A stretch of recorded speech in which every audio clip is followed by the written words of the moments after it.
as I crawl through the hood. Paranormal Hood. Paranormal. Paranormal. Paranormal. Paranormal Hood.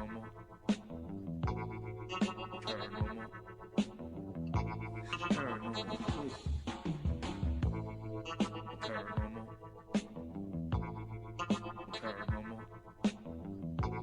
Paranormal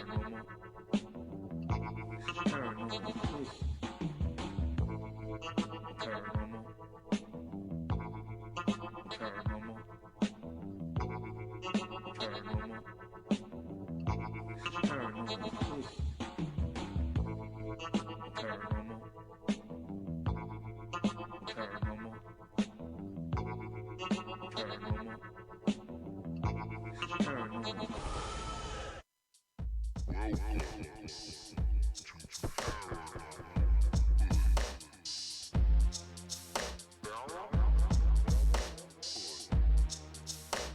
Creep with me. Paranormal. Creep with me. Creep with me. Paranormal Hood. Creep with me. Creep with me. Paranormal Hood.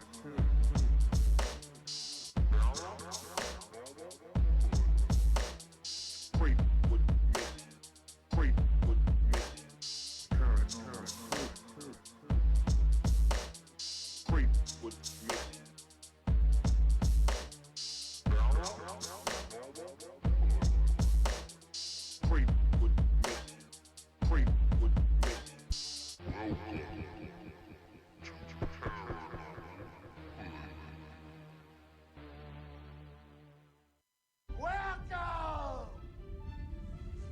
Paranormal Hood. Who the fuck is this? Paranormal Hood. Who the fuck is this? Paranormal Hood. Who the fuck is this? Paranormal Hood. If you're feeling lucky, duck, then press your luck. Creep with me as I crawl through the hood. We have the paranormal voice of the hood. Creep with me as I crawl through the hood. JiGGY and the Hoodie. Creep with me as I crawl through the hood. You're listening to Paranormal Hood Live Radio with the sound of DJ Ron Landon.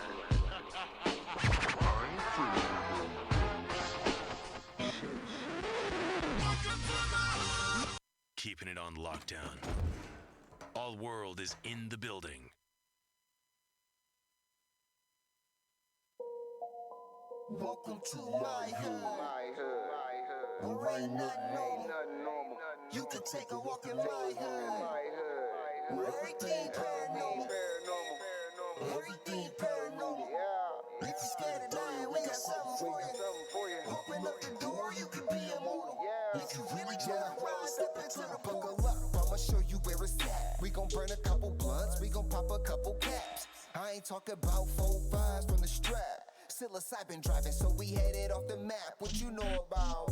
Tasting color, seeing sound with a crystal eye. Turning nothing into something when we alchemize.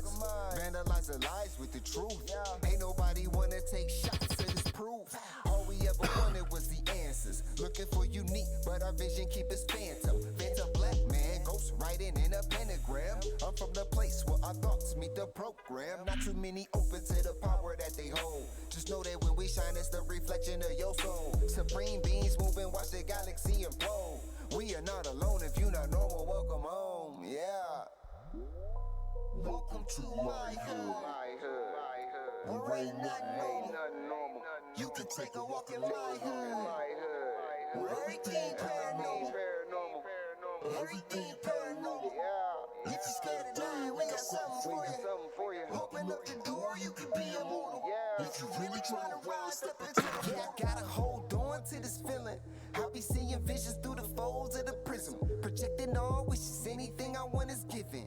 Paranormal vision, you can call it supervision. Control the superstition, make them wonder how we do it. They seen us in the mud, now we out here making music with the paranormal movement that's stronger than what you deal with. If Jesus was just a fraud, then hallelujah for Judas. Caesar dangerous, not the mob, so it just had to be Brutus. They hate when we on our job, cause persecution is useless. Proof that what we doing is more than just making music. Utilizing the truth, drop it off in the hood, showing what's really good. The feeling is understood. We don't just what it means to get it by all means. Supreme beings move and watch reality explode. We are not alone. If you're not normal, welcome home. Yeah. Welcome to my hood. Where ain't nothing normal. You can take a walk in my hood. Where everything paranormal. Everything paranormal. If you're scared of dying, we got something for you. Open up the door, you can be immortal. If you really trying to rise, step into the portal. It's my theme music. Every good hero should have some. 20,000 police in the whole town. Can you dig it? Can you dig it? Can you dig it?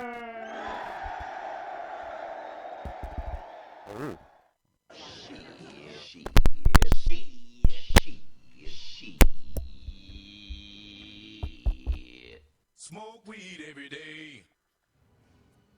From Boston to outer space, we're gonna take you all over the place. So sit back and enjoy the ride, because this is Paranormal Hood Live.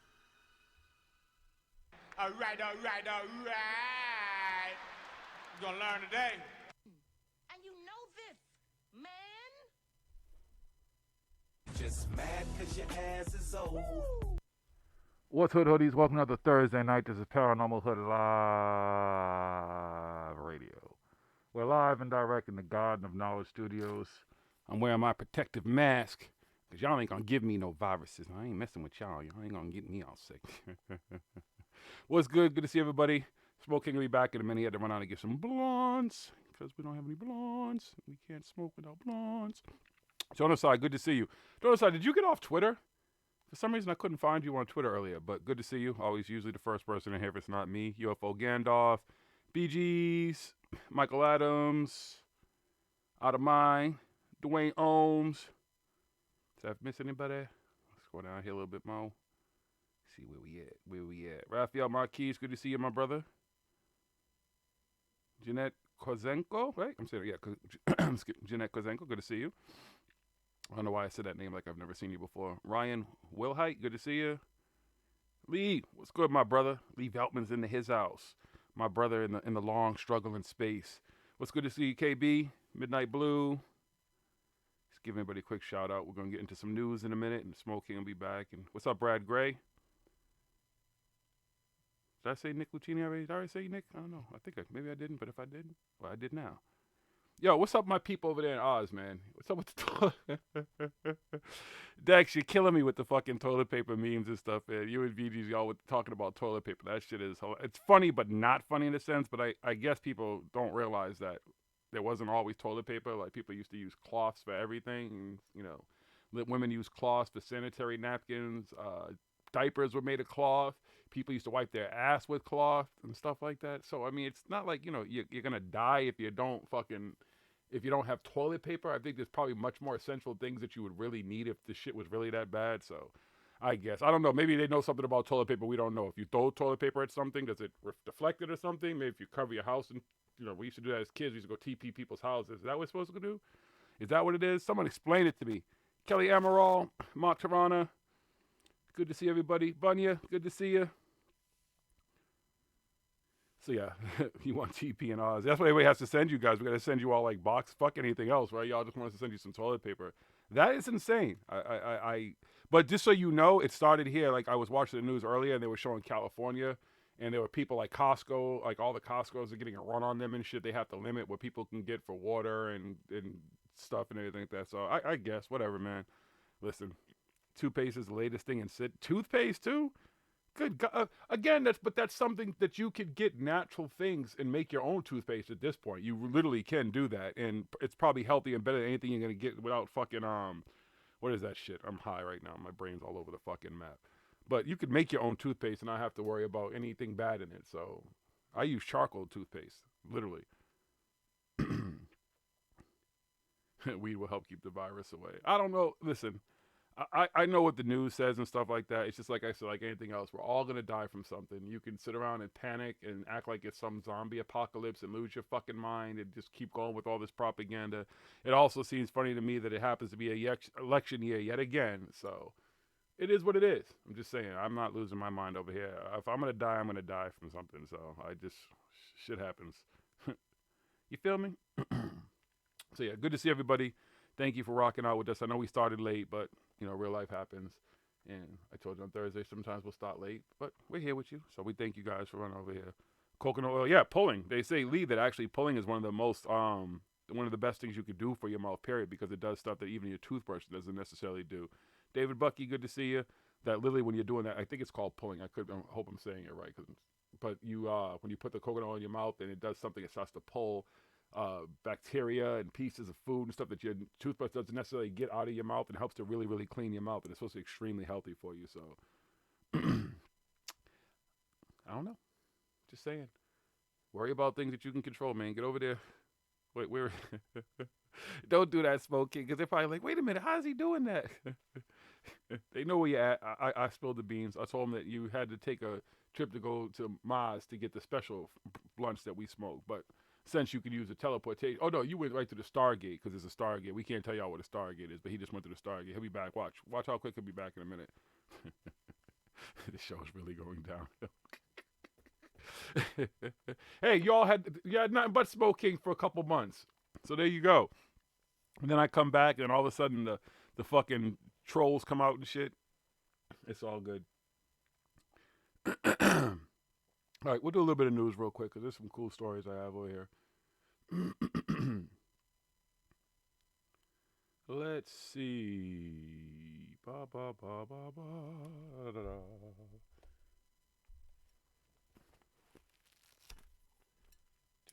Do.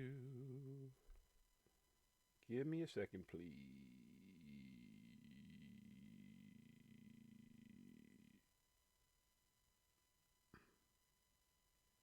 Okay, let's start here. Since it's an election year, UFO researchers' congressional bid comes up short in California. A prominent UFO researcher's bid for a seat in the U.S. House of Representatives has come to an end following Tuesday's primary election in California. Former Air Force captain and fixture in the world of UFO research, Robert Salas, sought to represent the state's 26th congressional district and has been campaigning for the office since last November. Although he conceded that that challenging the incumbent Democrat was an uphill battle, he hoped that California's primary system, in which the two top vote getters, regardless of party, wind up on the general election ballot, would allow for him to possibly obtain a spot in the November race. Unfortunately, this was not to be, as Salas was bested by both incumbent Julia Bromley as well as her Republican challenger Rhonda Baldwin Kennedy, who will now face off in the general election. According to a local media report, the UFO researcher came in third place with 7,026 votes. While Salas has yet to issue a statement regarding the election results, in a February post prior to Tuesday's primary, he indicated that return to a quiet life of reading, writing, activism, cooking, gardening, woodworking, and contemplation. Hey, maybe he could have got him when he would have told us the truth. Yeah, probably not. All right, what else do we have here? Flat Earth fever grips Brazil. Epic fail. Indicating that the remarkable rise in popularity of flat Earth theory is not purely an American phenomenon, a recent survey out of Brazil suggested a jaw-dropping number of people in the country have become believers in the controversial concept. A poll conducted last year by the organization Datafolha reportedly found that around 7% of the Brazilian population said that they subscribe to the idea that the planet is not round. Putting that in perspective, this would seem to indicate that a whopping 11 million residents of the country subscribe to the conspiracy theory. You're an idiot. Similar to their American counterparts, Brazilian flat earthers have formed huge communities online, have even held conferences in order to gather together for organized discussions on the notorious topic. You are one pathetic loser. And as in the United States, mainstream scientists in Brazil have attempted to blunt the growth of the conspiracy theory by refuting the many issues raised by its adherents.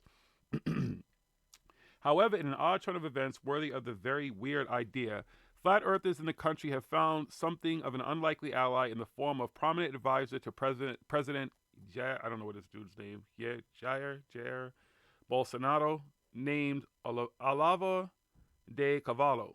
The self-described philosopher made headlines a few years ago when he conceded that he would not disprove the idea that the planet is not round.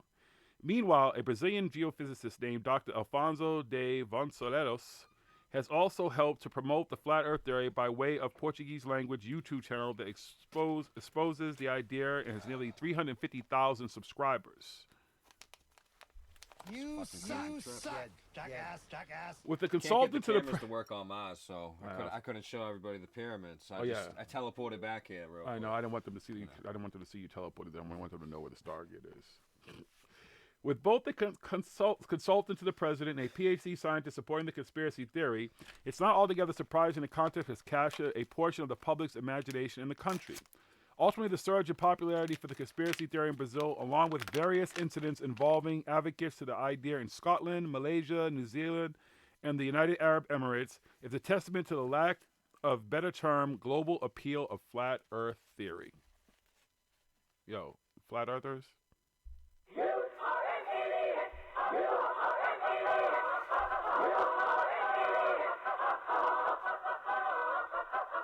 That's all of them. Had to make that shit rain, son. Oh. In more flat earth news. Flat earther arrested following bizarre visit to elementary school. A flat earth enthusiast found himself in hot water with authorities in South Carolina after he visited an elementary school playground with the intention of teaching the children the true shape of the planet. You're an idiot. The bizarre incident, which was broadcast live on YouTube, reportedly occurred last Thursday afternoon when Nathan Thompson, a prominent advocate for the controversial conspiracy theory, walked up to a fence at the Hollis Academy in the city of Greenville and began shouting at the kids about the flat earth. Epic fail. Specifically, Thompson told the tots that space is fake and went on to declare that they are going to teach you that you live on a spinning ball. That doesn't make it true. It's not real. The floor is not moving 1,000 miles an hour. The flat earther also attempted to distribute some flyers detailing his research into the conspiracy theory, but his intended audience was quickly ushered away by a concerned teacher who told Thompson that they could not accept his pamphlets. You suck, you jackass. School officials subsequently reported the incident to police, and Thompson was later arrested for public disorderly conduct. A spokesperson for the school told a local newspaper that we're concerned anytime someone is reaching across the fence and we don't know what they're up to. It scares children. It frightens the teachers. It's not okay. For his part, the flat earther argued that his actions were well within the law. I was walking my dog on a public sidewalk, Thompson said, and used my First Amendment rights to tell those kids that large bodies of water do not curve. Mr. Thompson?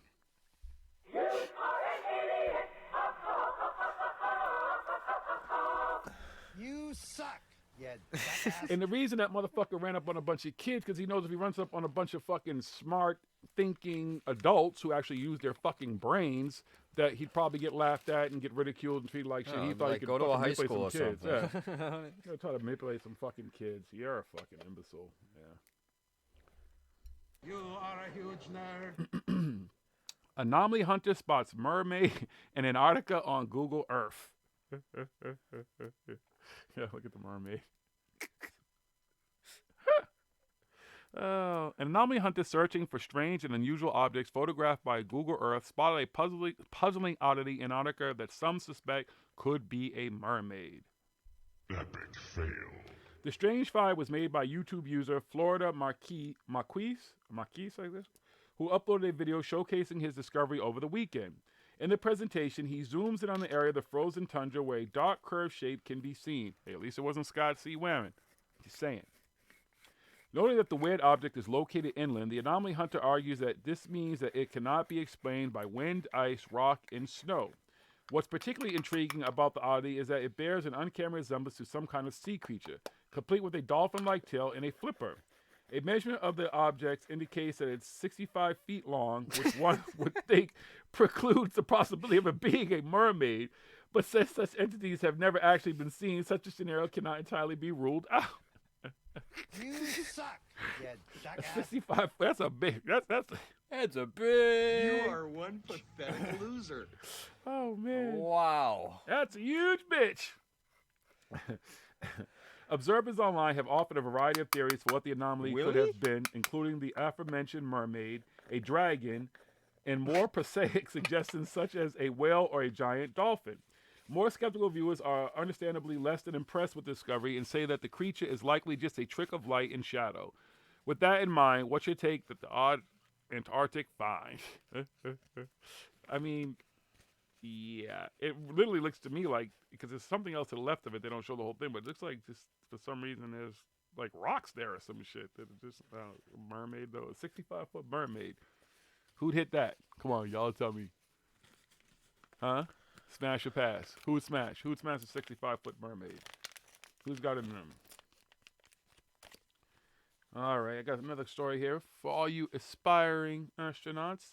NASA now accepting applications for aspiring astronauts.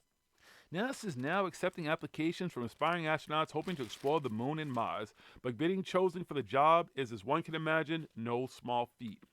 According to a press release, this is the first call for a new class of spacefarers since the agency extended an invitation to would-be astronauts in late 2015. That announcement nearly 5 years ago yielded a whopping 18,300 applicants, of which a mere 11 individuals made the cut and went on to become bona fide astronauts. Damn. Thank you, BGs. Peace and love to you. Oh, peace and love. Thank you, BG. You're the best.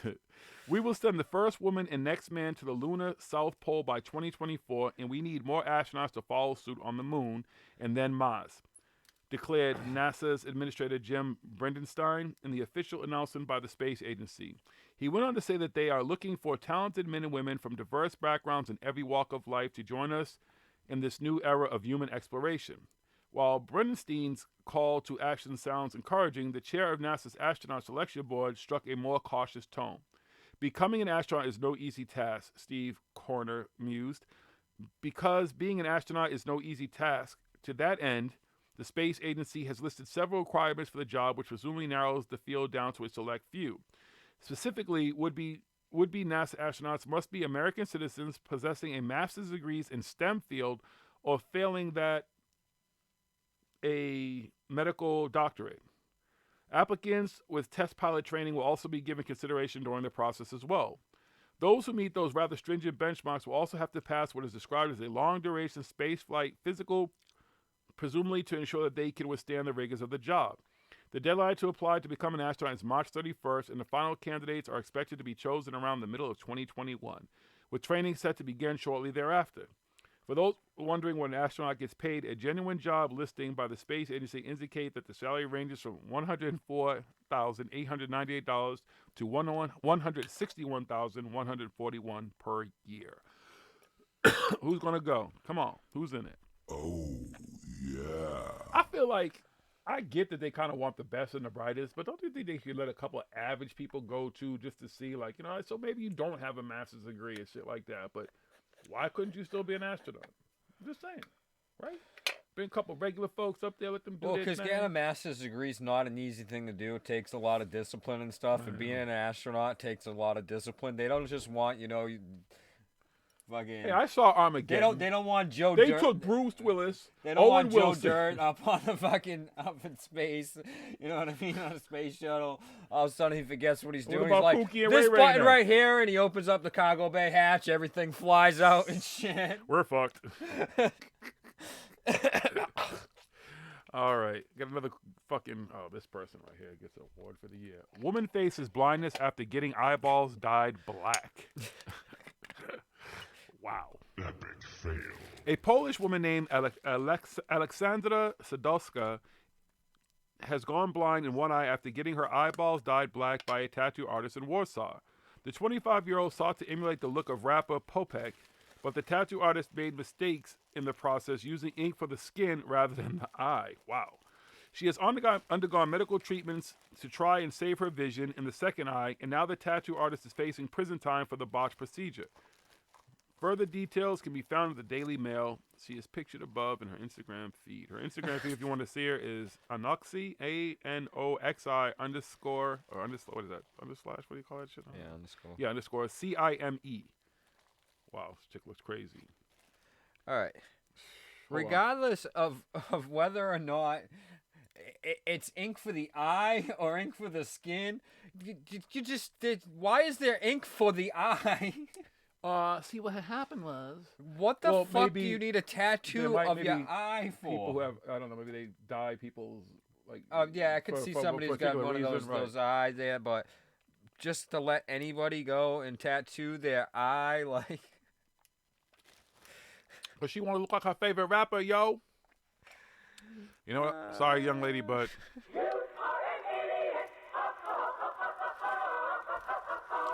First of all, you ain't getting no needle near my fucking eye in the first place, okay?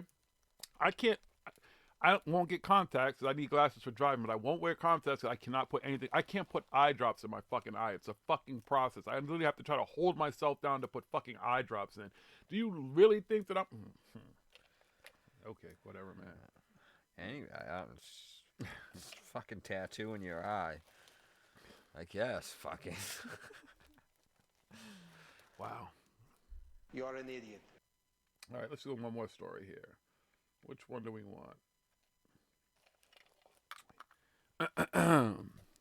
Ukrainian woman comes back to life 10 hours after being declared dead. Doctors in Ukraine were stunned when an elderly woman who had been declared dead 10 hours earlier came back to life and shared an amazing story of journeying to the other side. The remarkable case reportedly began early one morning last week in the town of Stryzatka when Ksenia Diduk's daughter called for help when her mother had fallen ill. Upon their arrival, emergency personnel found that the woman had no pulse, and as such, she was declared dead.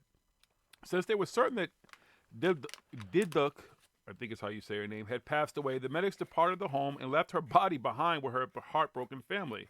That must be how they do it there, I guess. Her loved ones subsequently began making plans for her funeral, enlisting a priest to perform the service and even going so far as to start digging her grave. However, later that evening, they were stunned when a member of the family put their hands on Diduk's head and noticed that she felt warm to the touch. Bewildered by this weird turn of events, the family raced to the hospital with the dead woman, where, to their profound amazement, she came back to life shortly after being admitted to the facility. Doctors overseeing the patient were understandably astonished by what had occurred, with one official marveling that he has never seen such a case in 20 years of practicing medicine.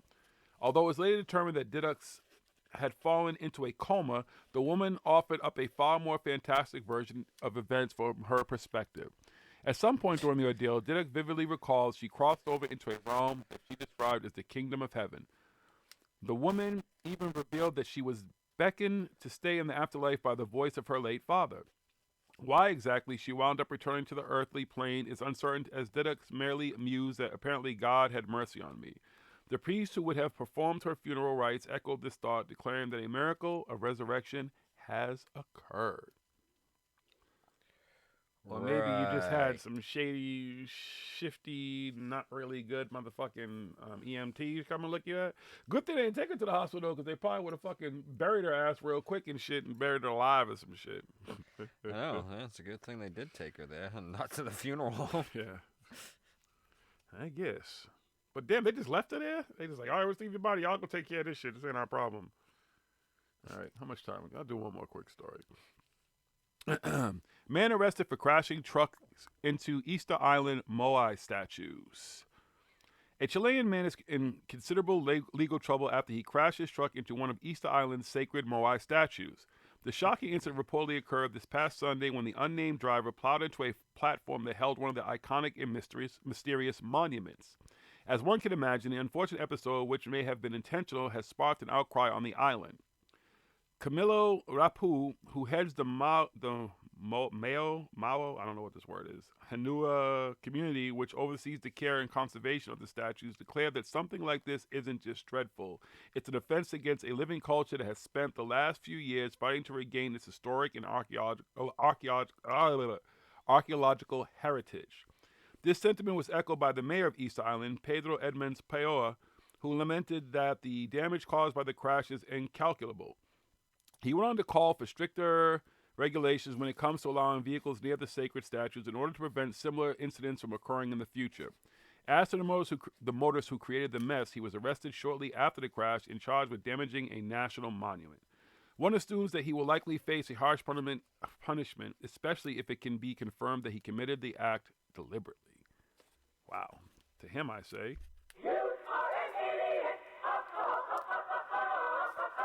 That was Billy's fucking pseudo-archaeologist showing up all drunk and shit. I'm here. Oh, where do I park? Don't worry, Mr. Carson. I've got this. I'll show you. I'll show you. I'll bring Look, one home I'll for get you. you real close to the statue. You want one? You Trust bring me, home. trust me. Hey, he's got the little plane.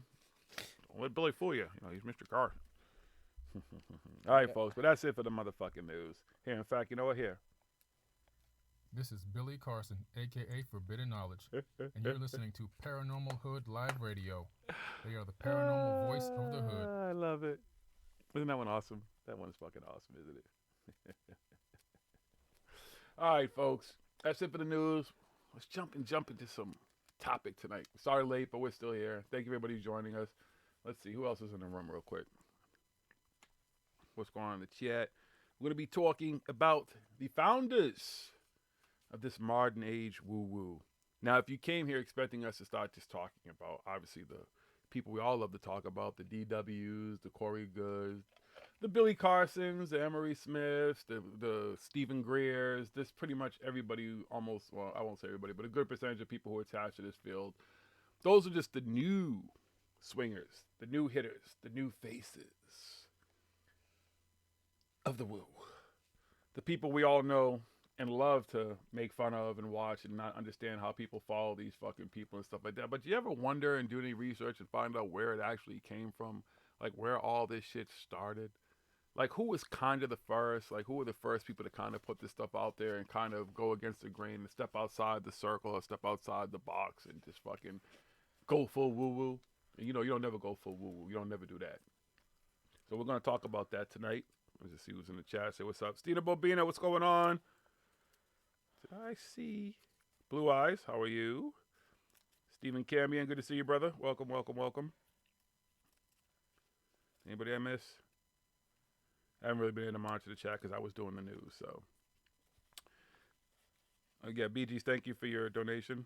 Appreciate you. Peace and love to you. Like we said, too, at some point soon, once we get things going and I'm a little bit more mobile and agile, we'll start getting some shirts and stuff made and send some stuff out to folks and stuff like that, because really that's what the donations are going to go towards, just doing that. And maybe at some point we'll start working on Backyard Con, then y'all can come see the Stargate for yourself. Shh. Don't tell nobody we got a Stargate. Anybody's going to want to try to come and see it and try to go all over the universe and stuff. Lee's seen it though. Lee knows about the Stargate, and actually Lee and I went to a few different Stargates during our battle out there in space. We haven't told you all the stories and stuff, you know. But again, thank you, Lee, for saving my life. It wasn't for you, man, I'd still probably be up there. The aliens would have taken me and did whatever.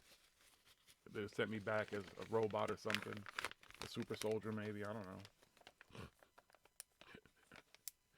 Dr. Ewan Cameron gets my vote. You went full woo-woo once. Don't never go full woo-woo. You'll never do that. I forgot who sent me that too. Oh, it was Jimmy Pearson. He sent me that thing. He always sends me some cool stuff. Shout out to Fascination Street, Jimmy, Sarah, and Mika. All right. So, again, I know, like I said, we talk a lot about how this stuff merged. Like, when I first got into this field, it was all about ghosts and UFOs, cryptozoology, things that I kind of, you know, personal experiences I've had, meshed with stuff that I learned other people had and stuff like that. So those are the things that really got me into it. But I've talked a lot about how going to all these conventions and stuff over the years, you watch these worlds merge, and all of a sudden you start to see these other characters who kind of took shape and stuff like that, who originally were just talking about UFOs and time travel and all this other crazy shit and everything. But all of a sudden it became more of like a religious theme to me. Like I started to see like how things were changing and people were talking more about stuff that sounded like everything I had heard in churches and stuff, and everything I heard attached to religions that I had studied and been a part of and talked to people about my whole life. And I'm like, wow, this is kind of odd. And then you start to see these people take shape. But then you start to hear the stuff that they say and stuff, which is very important, because if you really listen to their words and stuff, you have to think, like, you know, people like David, with Mr. Wilcox, for example, says he has 180 IQ. Yeah, okay, whatever. I'd love to see who gave him that IQ test. He probably took that online IQ test and shit. But he supposedly has. He didn't even take a cast. He just threw a dot at a fucking number board. It's like, that's my IQ. He said, Elizabeth, let me ask you a question. Do you know what my IQ is? She said, 180, babe. Oh, I thought that was my credit score. Okay, cool. I'll roll with that. And that's where he got it.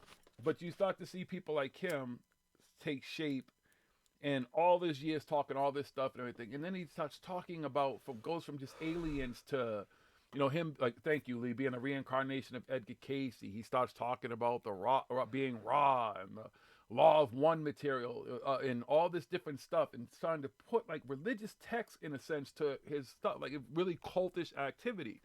And you listen to these words, and I'm like, where's this dude getting all this stuff from? And with the 180 IQ, you say, well, maybe he is intelligent, right? He sounds like he might be a smart guy. If you don't understand the words or have ever heard most of the stuff that he talks about, he just sounds like a smart guy, like a scientist or something, who's telling you stuff that's important and how it relates to this stuff and all this secret stuff and everything. But this is a smart guy. He wouldn't be lying to you, right? Wrong. It's all regurgitated bullshit. One of the most famous things that I've seen touted in the paranormal community over the years is Reagan's speech, where people swear up and down, one, that he's talking about aliens and all this type of stuff. It's just an outside force that interfere would be the thing that brings us all together. And I'm just paraphrasing here, blah, blah, blah. If you haven't heard it, just go look it up. But if you know the history of that speech is actually plagiarized. That speech itself comes from the 1800s.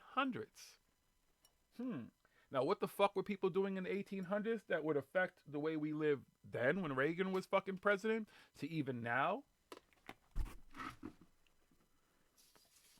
We're going to help put some of that together for you folks who don't know. Excuse me, let me hit the blunt for a second. I'm going to take a quick sponsor break here. This blunt is brought to you by Willie Myko and Trip Team Dream. Coming to places near you if you're lucky at some point in time soon.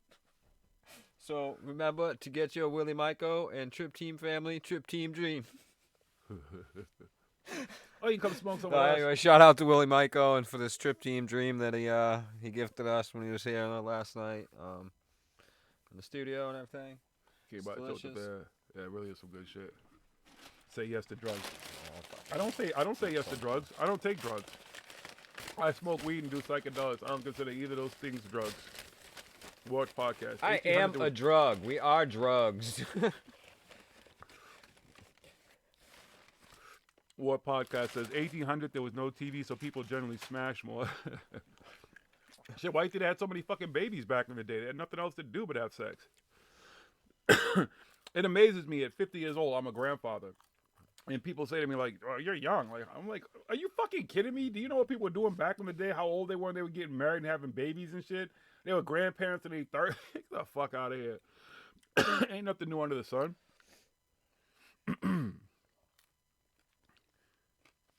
They were getting busy building and farming, etc. Yeah, they had other things to do. But there were people who were still outliers to that. And I mean, there's nothing wrong. Again, we're all here. Anybody who's watched this, anybody's there, we're here because we're curious, because we've had experiences, or maybe if you haven't had an experience, you know someone has had, or you just heard a story that was so incredible to you that it took you and you were like, fuck it, I want to understand more about this. So, you figure that along the way, you're trying to find all these answers, and you're looking at these people, and you're trying to figure out who's right, who's wrong. But you really have to break down their words. You really have to listen to these people and understand what they're talking about. And I know it's tedious work. There's nothing worse than sitting here listening to a fucking hour-long interview with Jenny McCarthy and Tweedledee and Tweedledum, or a fucking Project Camelot with Kerry Cassidy, or fucking Tyler with fucking Security Team fucking 10's whiny ass. Like, listening to these people, but you have to, because you're trying to, in the beginning, find out what is possibly real. And if you go back and listen to all our shows, we've talked about this stuff for years and went over it. There was a point where some of the stuff we kind of believed. I used to believe Bob Lazar. I used to believe that Bob Lazar was real. I know he's not anymore, but that's the most important thing, is the research. And it's tedious. And you listen to some shit from these people and you're just like, what the fuck? They are telling me nothing. I don't understand how people listen to them. Don't go and do research on what they say. They just take what they say at face value. Philip Blair, what's up, brother? There was no Netflix and chill, just chill. There was nothing back then. But that's why the people who had these, who had maybe experiences or just were into. I mean, there probably wasn't a whole lot of. I don't know what would have been for books back in the 1800s as far as science fiction and stuff, or just stories that weren't true. But I'm sure there were definitely tall tales and stuff. But for people to all of a sudden start coming up with religions, coming up with races, coming up with things back then that would affect us now, it's kind of incredible. I'll give them credit for that. But the problem is back then, too, you didn't have the internet. You didn't have the ability to go and read this stuff and then know that, one, things have changed since then. A lot more information is known. And that back then, these people didn't have access to that. So if you picked up one of these books and started reading this stuff, you're probably going to be captivated like, oh, shit. I could get that you, if you want to call them suckers or whatever, or people back in the day who just didn't have the ability to find out more information, would have been taken. But how the fuck in 2020 do you get taken for a ride by anybody like these fucking people? I don't get it. And I know that people's first instinct is when they go and fucking Google shit, the first few pages, 50, 60, maybe 100, sometimes the first 500,000 pages can just be a bunch of bullshit. But like smoke, what is it? How do you say it's smoking? When you research, look for what you're not looking for. Yeah, don't look for what you actually want answers to and everything. Look for the opposite. Like if you're looking for, is this true? Look for, is this not true? You know what I mean? You got to look up both things. You got to look up everything about it. Don't just look up, whatever you believe and if it's real or not. Look up why is this not real, or could this, But when you're searching for something, you're always going to get the answer that can confirm. You can get the answer that's going to confirm what you're looking for anytime you want. There's obviously going to be something out there that's going to be like, oh yeah, sure, that's true. But then you need to check those sources and stuff. But if you go and look for why it's not true, you're going to find out much more reliable sources and information and verifiable facts and stuff as you look for like why these beliefs are true. You go to your satire sites or you go to the websites that believe in the same stuff when they got the same fucking word salad bullshit there and stuff. So, you just got to look for it in all different ways. Yep, that's right. See, then fact check the fact checkers and research more. And Blue Eyes, a couple years ago, honestly, we were still kind of in the mix of stuff. We were still having a lot of those people, a lot of the familiar faces on the show, getting to know people, asking a lot of the questions. And then the problem is that once we started to ask these questions to these actual people is when they get defensive and they start to turn on you and shit. And it becomes a whole different ball game. People who were supposed to be your friends and you chilled with and drank with and hang out with and ate with and stuff like that and traveled with. Exactly. We start out listening and liking, and being, okay, these stories are plausible. This stuff could be real. It could be true and stuff. And, we're researching, doing stuff. And as we're doing the show, we gain access and stuff. And we're able to talk to a lot of these people and stuff. And you start to ask them questions. And the way they answer you just for asking questions make you question, like, okay, why are you acting that way? I'm really going to dig into this shit now. And then you dig into it more and dig into it more, and then you just find out it's all bullshit, and then you confront them about it, and then they just lose their shit, and then they go and fucking shut off their channels and stuff, or block you, or whatever. Zelda Smith said we sound jaded. I don't know how we sound jaded. Jaded is far from the... To be jaded means that we would have had any kind of expectations of these people, of the stuff that they're saying actually being real. That the stuff that they're talking about is going to be something that they could prove to us. So we're not jaded at all. It's the complete opposite. Still go to events, still travel and do my stuff and stuff like that, and still hook up with cool people and meet people who actually want to find the truth. I still believe all this stuff. I believe in aliens. I believe in Bigfoot. I believe in that. I just don't believe any of the so-called evidence and stories that are out there. Because there's no evidence for the stories. Oh, jaded in a good way. I got you. Okay. Yeah. I feel you. That's what I'm saying. To me, it's funny. It really is. Like I said, going to these events, you meet all these people, and 99% of them are there to tell you their story or to sell you something or tell you they're a shaman or a guru or they're this and that. And there's nothing wrong with bettering yourself. I don't have a problem with that. But if everybody's a teacher, if everybody's a master, if everybody's all these things, it's like people who tell you everybody should be their own boss. If everybody was their own boss, fine, then the world would be the way it used to be, where everybody had their own land, you worked your land, you took care of yourself, you took care of your family, you educated yourself, you educated your family, and did whatever within your household. That's really when everybody would be their own boss. Other than that, there's no way that every person on this planet, the way we live right now, could be a boss. Because if everybody was a boss, who would take out your garbage? Who would fucking drive your Uber? Who would fucking be at the store to fucking sell you food or to even stock those grocery shelves or any of that? Are the bosses going to do it? No, they're all bosses. What's up, Super V Funcat? Aloha, Philip Blair. Yeah, it's because, thank you, Warpack Podcast. There is a difference between being a skeptic or just being someone who is critical thinker and question, and that's what we're supposed to do.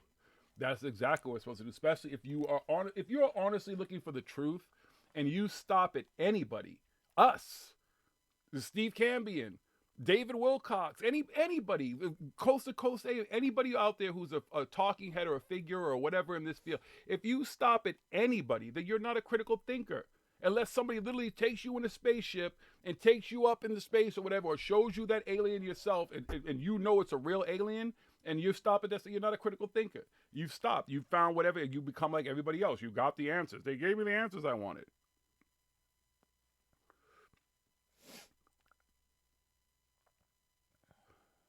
Oh, okay. What's up, Dan? You got more names than...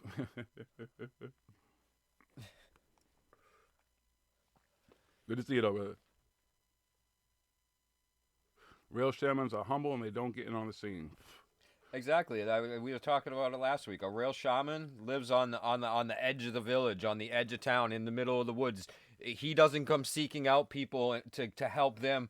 They go seeking him if they feel they need his help and stuff, and then he may or may not help them depending on the situation and stuff like that. That's why when you go to do ayahuasca in the jungles and stuff like that, you got to literally hike through the fucking jungles and shit. How does someone become a UFO expert or become?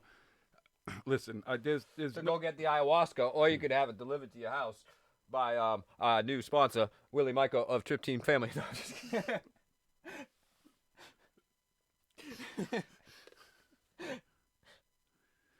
Listen, how does anybody become a UFO expert, become a shaman or empath, or any of the titles?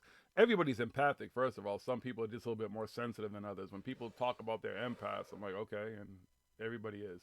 Some people just don't realize, I got this feeling. Well, you got that feeling for a reason. Fucking understand what the reason is. Exactly. Everybody has it. Some people just pay attention to it more, or fucking, tune in more, or they make it worse. And I'm such an empath, I can't go anywhere because I feel everybody's emotions. And all right, then you might want to study on how to turn off other people's emotions, or keep your own energy high, and keep your own light if you want to go high. Shit. Yeah. Oh, it's retrograde. What do you say? It's Gatorade. Mercury's in Gatorade. It's G-off, y'all. What's up, Leave the Weapon? All right, do you have any video clips? I was trying to get some video clips up, but it's fucking pain in my ass, so we can talk about it. We'll start off with the mother of the woo. The mother of it all, pretty much. It all comes back to her. Can you woo, woo, woo? And some of you who came over from Kelly and CW's stream and stuff, and near the end he also mentioned it. I made the comment and stuff that we were talking about her. Helena Blavatsky, okay? Born Yelena Petronova von Hanna, actually. Later changed her name. Often, as most of these people do, they end up changing their names and stuff, you know what I mean? Because they don't want you to know who they really are, and what they really became and everything, or what they're really about and stuff. Billy Carlson. Carlson? I don't even know anymore, like, what his name is, you know what I mean? Fucks if I know. Yeah, Transformer. People's name change. Who the fuck knows if David Wilcock and Corey Good, if that's even their real names? Actually, I'm pretty sure that it's Corey Good. That's his real name. Well, it's James Corey Good, isn't it? Yeah. He puts that out there.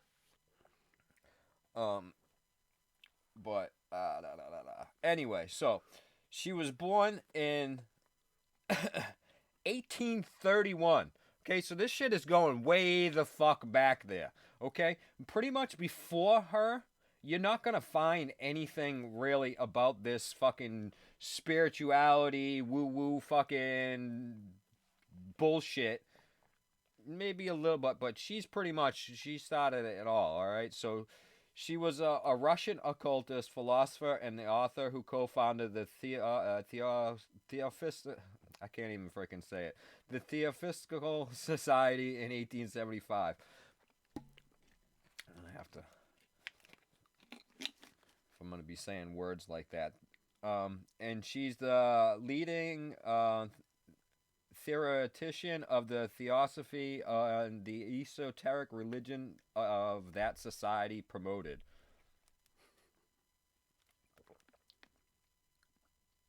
Alright, we don't need to know like her whole entire fucking where she was born and all that and everything. Let me get to the other stuff. I had some video clips and stuff like that I had saved up. That my battery died, and of course it didn't, keep them, and I was gonna go and get them all up, and we don't have a whole lot of time, so I'll just do a lot of reading or something, I guess.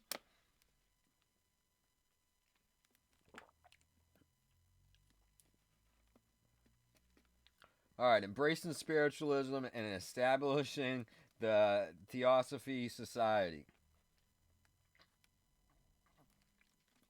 Blavatsky alleged that she departed Tibet because she went on and she went to Tibet and stuff, and then she had some kind of spiritual experience there and stuff. I guess, that's fucking a lot to read here.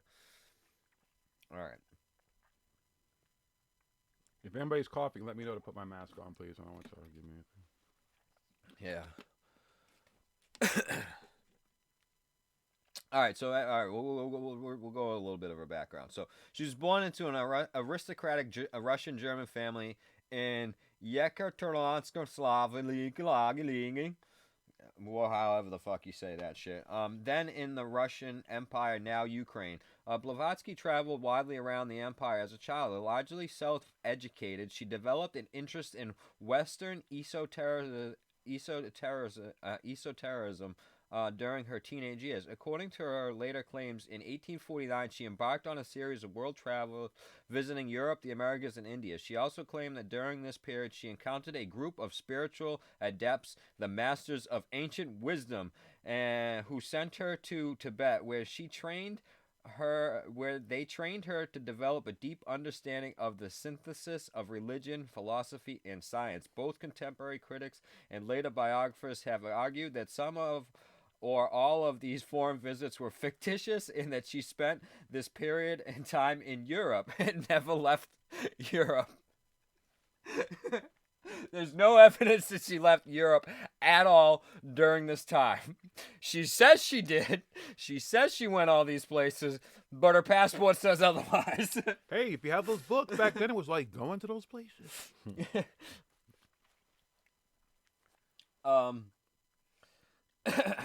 By the early 1870s, Blavatsky was involved in the spiritualist movement. Although defending the genuine existence of the spiritualist phenomena, she argued against the mainstream spiritualist idea that the entities contact were the spirits of the dead.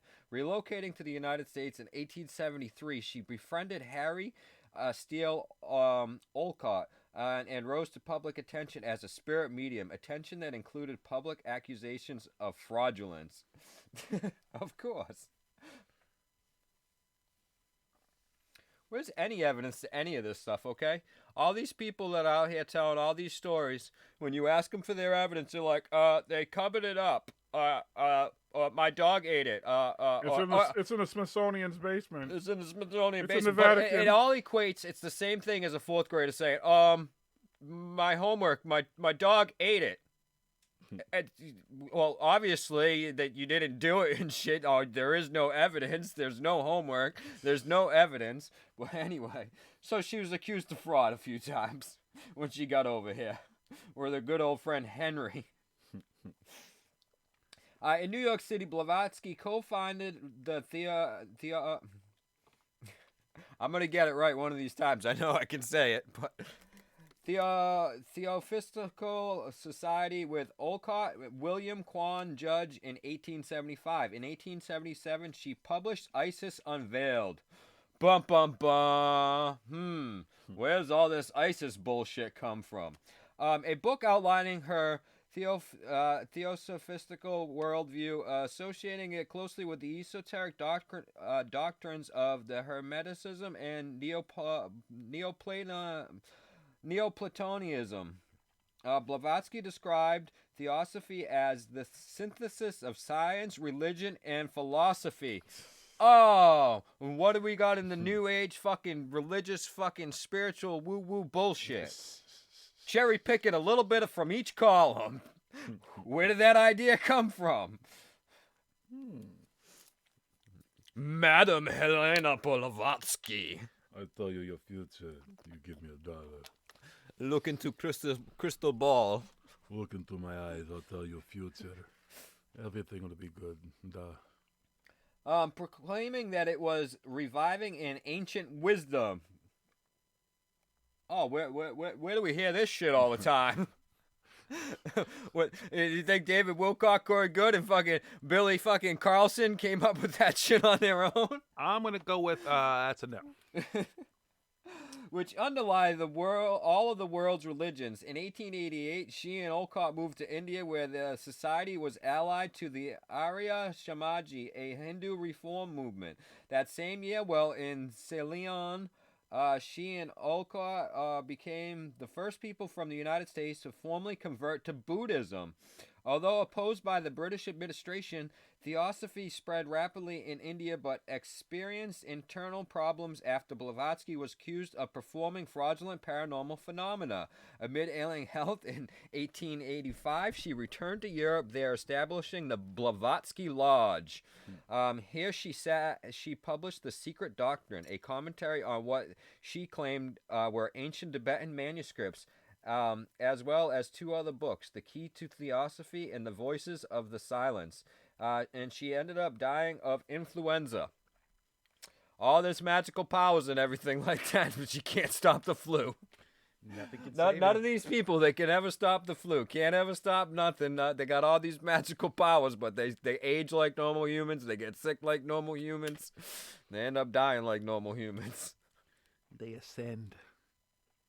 She was a controversial figure during her lifetime, championed by supporters as an enlightened guru and derided as a fraudulent charlatan and plagiarist by her critics. Her theosophical doctrines influenced the spread of Hindu and Buddhist ideas in the West, as well as the development of Western esoteric currents like the Aerosophy, Anthroposophy, and the New Age movement. All right. So you see where we're going with all this shit here? Nothing new under the sun. Sounds like all this shit that we hear currently being spewed by all these motherfuckers. All these people, and this shit is going back to 1875 when she started fucking spewing this shit, this word salad out of her fucking asshole. Talk about a loop. Mm-hmm. And that means that these motherfuckers just spend their time sitting around reading shit like that, thinking, well, how can I associate that in what I believe or what I want people to believe? Yeah, because it starts with this connection and it moves on, and we'll talk about some of the other connections where it goes from her and to this other guys and all them. But she's basically the New Age movement, woo-woo bullshit. She is the fucking mother, as we'll read on and find out more and more. Blavatsky alleged that she departed Tibet with the mission of proving to the world that the phenomena identified by spiritualists was objectively real, thus defending it against accusations of fraud made by scientific materials that proved otherwise. However, she also stated that the entities being contacted by spiritualist mediums were not the spirits of the dead, as the spiritualist movement typically alleged, but instead either mischievous elements or as the shells left behind by the deceased. She proceeded via the Suez Canal to Greece, where she met with another of the masters, Master Hilarion, and set sail for Egypt aboard the SS Umarion. But in July 1871, it exploded during the journey. Blavatsky was one of only 16 survivors. Reaching Cairo, she met up with Medamon, and with the help of a woman named Emma Cutting, established a society spirit which was based largely on Spiritism, a form of spiritualism founded by Allan Kardec, which professed a belief in reincarnation. In contrast to the mainstream spiritualist movement, however, Blavatsky believed that Cutting and many of the mediums employed by the society were fraudulent, and she closed it down after 2 weeks. In Cairo, she also met with Egyptologist Gaston Maspero and another master, Serapis Bey. It also was here that she met up with Mederovich, although he soon died of typhoid, with Blavatsky claiming to have overseen the funeral, which she did not. Leaving Egypt, she proceeded to Syria and Palestine and Lebanon, there encountering members of the Druze religion. It was during these travels that she met with the writers and the travelers Linda Pashkova, who provided independent verification of Blavatsky's travel during this time. In 1872, she returned to her family in Odessa before departing on April 1873. She spent time in Bucharest, Paris before, according to her later claims, Morara, and then going to the United States. Blavatsky arrived in New York City in 1873. Blavatsky was intrigued by a news story about William and Horatio Eddy, brothers based in Chittenden, Vermont. Not lying to you, it's fucking Chittenden, Vermont. Who was claimed could levitate and manifest spiritual phenomena. She visited Chittenden in October, there meeting the reporter Henry Steele Olcott, who was investigating the brothers' claim for the Daily Graphic. Claiming that Blavatsky impressed him with her own ability to manifest spirit phenomena, Olcott authored a newspaper article on her. They soon became close friends, giving each other nicknames, Maloney for Olcott and Jack for Blavatsky. He helped attract greater attention to Blavatsky's claims, encouraging the Daily Graphic editor to publish an interview with her and discussing her in his book on spiritualism, People from the Other World. During a meeting at a Miracle Club in 1875, Blavatsky, Olcott, and Judge agreed to establish an esoteric organization. Charles Sutherland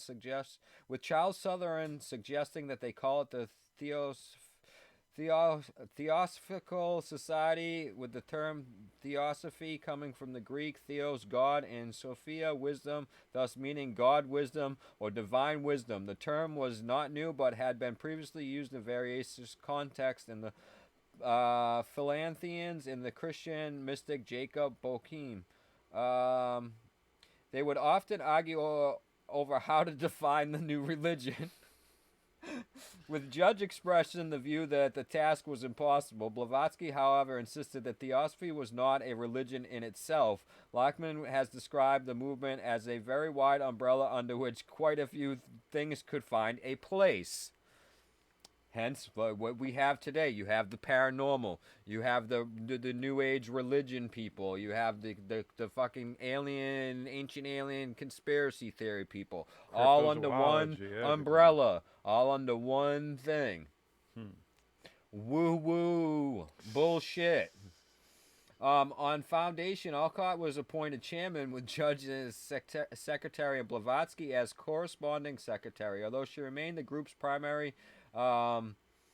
leading figure. Prominent early members included Emma Hardigan and Signor Bruzzese and C.C. Massey and William L. Alden. Many were prominent and successful members of the establishment, although would not remain members for long. See, there's so much shit. That's why I had the video. Breaks it all down really quick and stuff. Whatever. ISIS Unveiled. The underlying theme among these diverse topics in ISIS Unveiled is the existence of an ancient wisdom religion, an ageless occult guide to the cosmos, nature, and human life that many faiths of man are said to derive from an ununiversal, religion known to both Plato and ancient Hindu sages. The wisdom religion is also identified as Hermetic philosophy as the only possible key to the absolute in science and theology. Every religion is based on the same truth or same doctrine, which contains the alpha and omega of universal science. This ancient wisdom religion will become the religion of the future. She wasn't lying for some of these motherfuckers. If you win that coat, good luck. Yeah.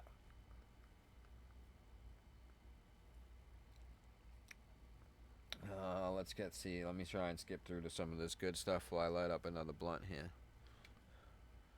Remember, this blunt is sponsored by Trip Team Family, Trip Team Dream. Shout out to the Trip Team family.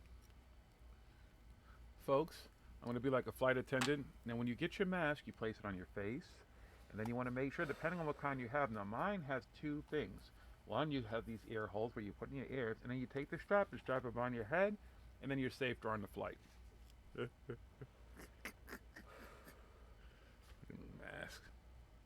Alright. Thank you, Out of Mind, for posting that. See, that's what's cool when you have people in the room who jump on shit like that. That's awesome. Thank you. You support this blunt? Nah. You got to send some weed. Beat me up, Mr. Scott. You know what I'm saying? Gas, ass, cash, or hash. Nobody rides for free. You feel me? What's up, son? Hook some brothers up.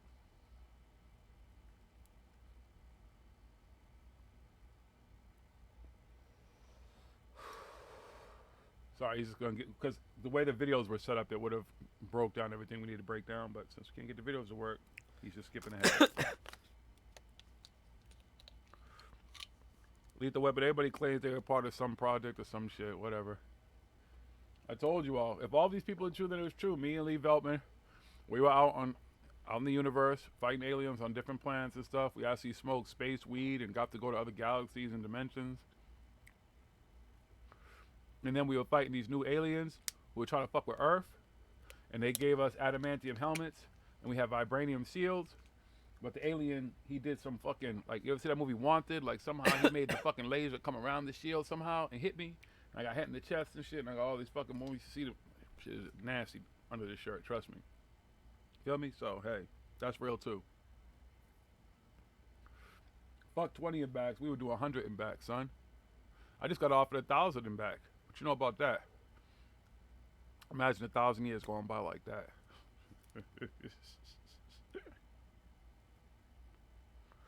You've already had a SWAT team through my door? Yeah, we don't want, yeah, that's cool.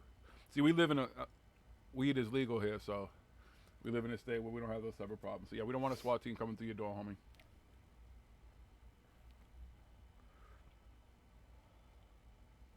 Trying to find this other shit about it I had on. Alright. It's fucking. No, I listen, I was just kidding, Blue Eyes. We don't expect anybody to send us weed. That's not really an issue. I was fucking around. Exactly. Basagio, Lazar, Elizondo, none of them belong. None of them got nothing up. Listen, they don't know nothing about the real wars, man. They talking all that fake shit and chicken fucking aliens and everything. They don't know what's really going on. They making up shit and they're all a bunch of, trust me. Dude, it's funny how fucking Twitter is just blown up with this fucking dude's face. His face and his fucking bullshit. Smug ass fucking posts everywhere.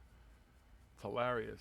Again, Steiner and CW, I feel bad for y'all because you're right in the middle of all that shit. And those people love fucking trying to stick up for them.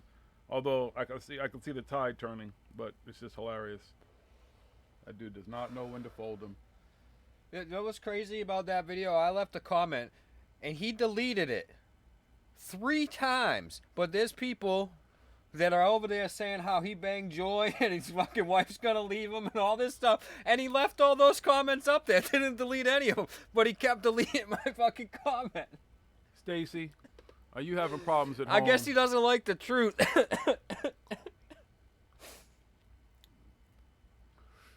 He knows what the truth is. That's why he can't handle that shit. He does have us blocked. I know I'm blocked by Corey. I don't think I'm blocked by David. I don't know, by Corey, Rob, Rob, what's his name? Counts, is that his fucking name? From Edge of Blunder. And some other fucking idiots. I don't really give a fuck.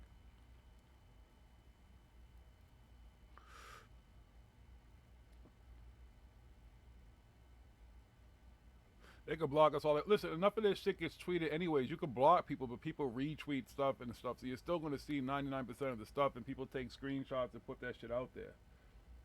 And Steiner, just for shits and giggles. I know you think that David is somehow influenced by Corey. David's been around longer than all those motherfuckers. Don't let that dude fool you. That's the problem. He ain't fucking Corey might what? They threatened Emery and all that type of shit. David ain't worried about that shit. He's in bed with them. This is the thing with Corey and David. Corey threatens David that he'll expose him, and David's like, well, then I'll just expose you. So they're like, well, then we'll just keep working together. Exactly. Just keep smiling. They could both throw each other under the bus at any point in time, but they don't. They just keep working together. They're like, well, it's better if we just work together. We'll take my fucking bullshit, and we'll combine it with your bullshit, and we'll call it this stuff here. Nobody's ever done that before. But wait a minute. Hold on. We got Madame Blavatsky. Started doing this shit 100 fucking years ago. Don't you wish you had like $1 million to be like, here's $1 million. Just prove anything of the shit that you say is real. Or get those motherfuckers, here's $1 million. Now tell us the truth. You think they'd take $1 million? Tell the fucking truth? Oh, no, that's right. He lives in $1 million home. That's probably nothing anyways to him. It's just a mill. Are you passing? Yeah.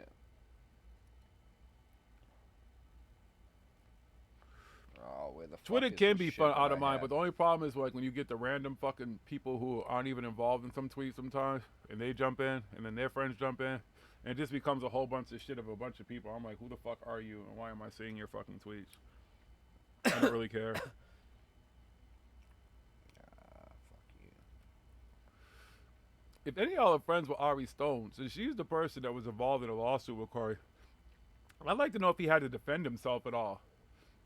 Like, if he had to explain what that shit was based on, because it seems to me the only defense he would have is that it's science fiction, but I guess her shit was supposed to be based on dreams or something. I would just like to know what his defense was.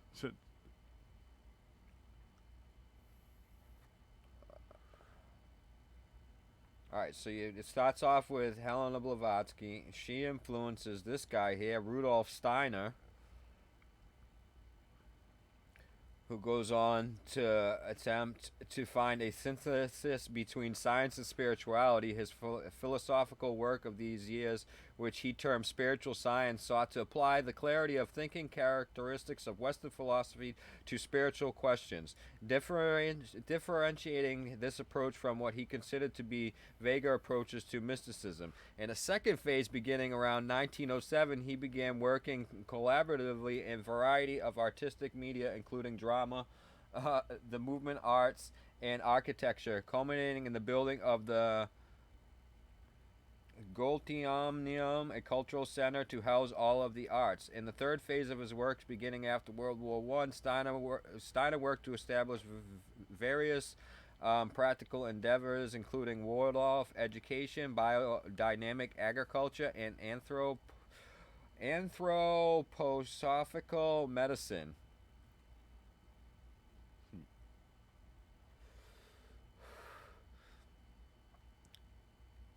And then from him, let me go on, he influenced a bunch of people that were also influenced by Helena Blavatsky. Now we're in the 1900s, the early 1900s, and we come to Alice Bailey. Y'all ever heard of Alice Bailey? And not George Bailey's wife either.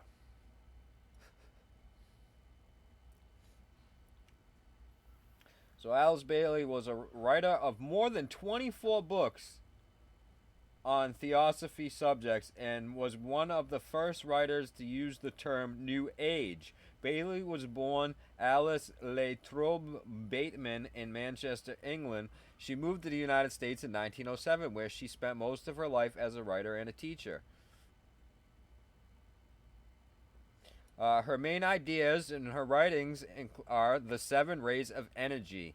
It includes a detailed exposition of the 7 rays, which are represented as the fundamental energies that are behind the existence throughout all manifestations. They are seen as basic creative forces of the universe, an emanation of divinity that underlie the evolution of all things. The rays are described as related to human psychology, the destiny of nations, as well as the planets and stars of the heavens. The concept of the 7 rays can be found in theosophy works. Campbell writes that Bailey was the first to develop the idea of 7 rays. Although it can be found in germ in early writings, the 7 rays also appear in Hindu religious philosophies.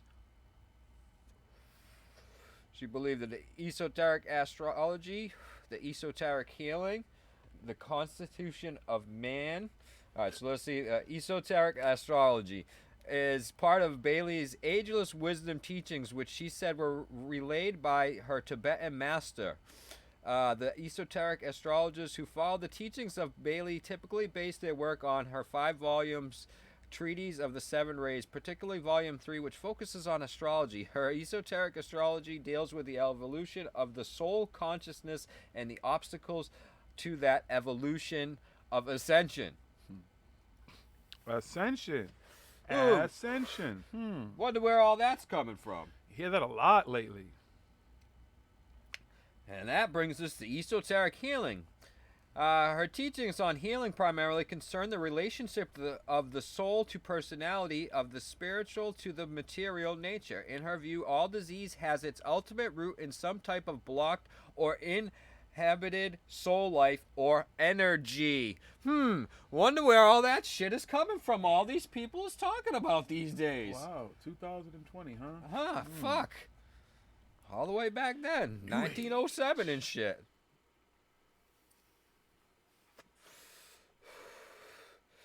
All right, let's see. Therefore, healing consists of releasing the energy that is establishing the right relationship between the soul and the personality, where the personality is defined as the instrument of the soul expression. Eliminating obstructions and congestions, the source of major parts of disease. The whole process of healing is directed by thought. Damn. Yeah, all these motherfuckers out here talking about all this shit out here like it's fucking some kind of new thing. Yes. But this fucking bitch was talking woo-woo fucking 100 years ago. Yeah, they channeled it, and they got it from Blue and Enshar and Middle Beam, and yeah. All these fucking energy healing people and all this stuff, because this is what healing becomes automatic, where the practitioner no longer is directed by energy currents and centers, and they are able to heal other people. The whole healing process is directed by thought. The mind of the healer, sometimes emotional energy, inhibits causes the disease. Once they overcome this, they're able to heal others and heal themselves at will. Whoa. Bum, bum, bum. Epic fail. Hear that a lot, folks, don't you? The unity of divinity of nations and groups. We are all one. And she teaches an underlying emphasis of the unity of all forms of life, all beings and entities, and the essential oneness of all religions, of all departments of sciences, all philosophies. Wonder where that fucking one world fucking religion, new world order fucking bullshit is coming from. It's new, though. It's new, though. Yeah, this stuff is new. It's coming Campbell from notes Q. that the new group of world servers was established for promotion of international understanding of religious spirituality and unity. Right. And then Alice Bailey influences a whole bunch of people. And then they go on to influence some more people. And then here we are today. I wanted to go back. I was still trying to find this fucking thing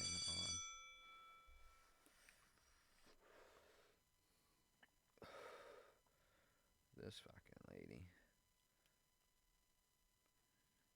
Victor Surge says his grandmother liked Edgar Casey too. She's from Virginia Beach. We had a relative who worked for him.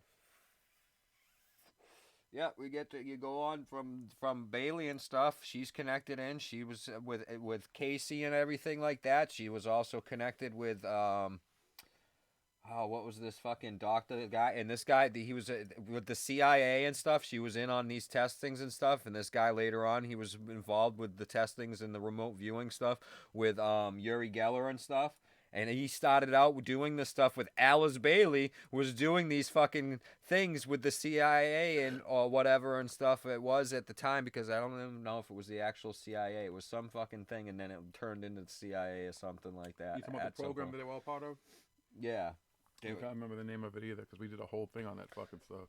Yeah, we did a whole episode on it. There's a whole book about it because they were using mushrooms and stuff, and they're using psychedelics. This is how it all got started. This was in the 1930s.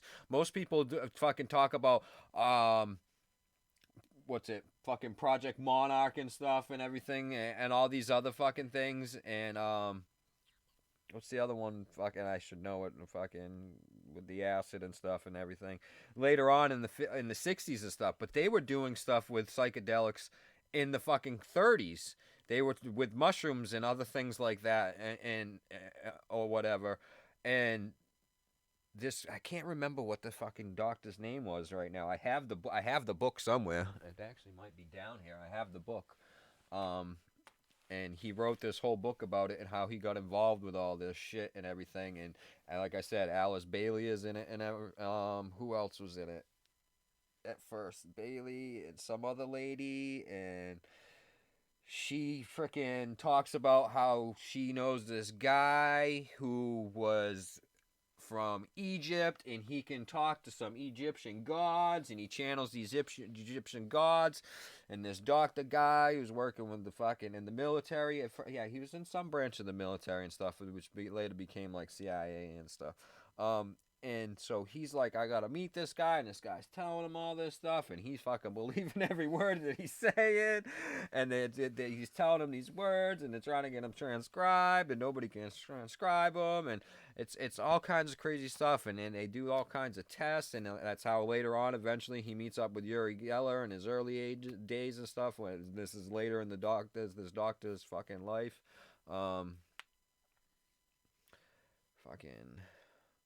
So that's where this all starts, and that's how it all starts. Is with these people, especially because Helena Blavatsky was into channeling and stuff. I mean, here we'll talk about her whole fucking.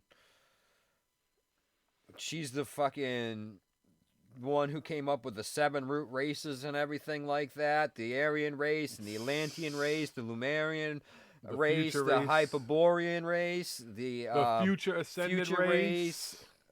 There's 2 future races. We've already gone through the polar race, the Hyperborean race, Lumerian race, the Atlantean race, and the Aryan race. She come up with all this fucking shit.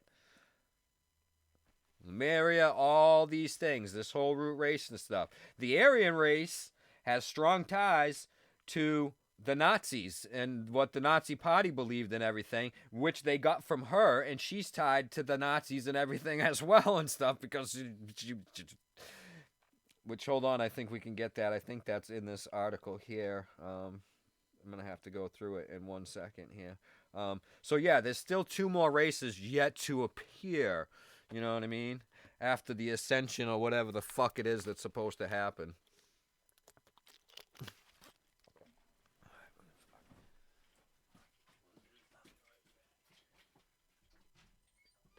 So I was actually answering what you were saying, Steiner, about Parsons. Yeah, JPL, it's Jet Propulsions, but they say it really stands for Jack Parsons Laboratories.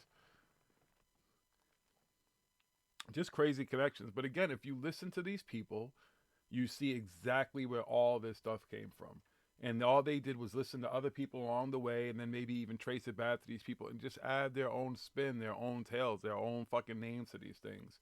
Channeling aliens, able to talk, and these old Egyptian gods and stuff. Billy Carson's Mr. Thoth, Mr. Ra over there, Edgar Casey, and then fucking now, what's his name? Corey Good says he's Enoch and all this shit.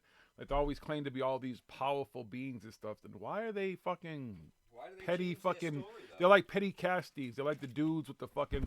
Any y'all ever been a sucker for 3-card Monty and shit like that? Those people who out there fucking with shells and shit in front of you, get sucking in to give them your fucking money. Like, that's all these dudes are good for, is the shit that they're doing. You would think if these people were any of these powerful beings that they claim to be and have Egyptian gods or whatever, all these fucking smart people. Magical stuff. Why aren't you doing the magical fucking shit? Levitate, do something, impress the fuck out of me. I'll do your security. It'll be cool. We'll be friends. Show me some shit. I'd love to see some crazy shit.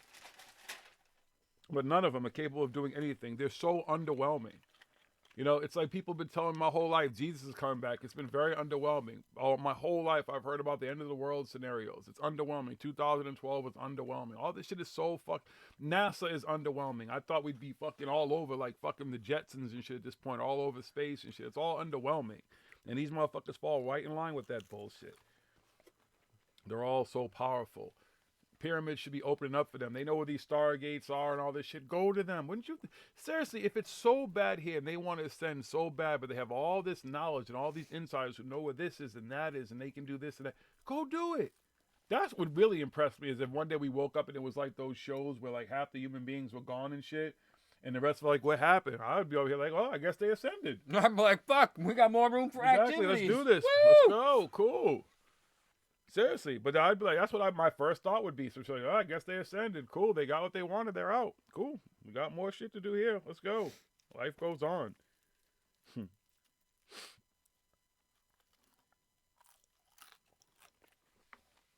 Checking out some of this stuff. What? While at times drinking cocktails behind a twin, watch the drug effects on men's behavior. That's the thing that gets me the most. Again, it's just so underwhelming. I go to these you think they'll just one day at one of these events, like one of these motherfuckers who really had some shit would just get up there and be like, look what I got. Boom. 30 years of waiting for Bob Lazar. He comes back. Anybody, please tell me anything that him and Jeremy Corbell or whoever else was involved in making his documentary and putting him everywhere, including on Joe Rogan, all this shit. Show me anything new that dude put out. Relevant. Nothing. Talking about the same old shit, and then I was working there, you know, and I had the Element 115, and I didn't know what to do with it, and then Jeremy goes in, well, I told him, you know. Nothing. It's all fucking underwhelming. Still waiting for motherfuckers to make me a lightsaber. Shit. I don't want much. All right, Blavatsky and the root races. All right, according to the writings of Helena Blavatsky, there will be 7 root races associated with Earth, with each root race being divided into 7 sub-races. The 7 root races are noted as, we already said, well, the polar, or the first one, the astral etheric. The next ones were the Hyperboreans, then the Lemurians, then the Atlanteans, the Aryans.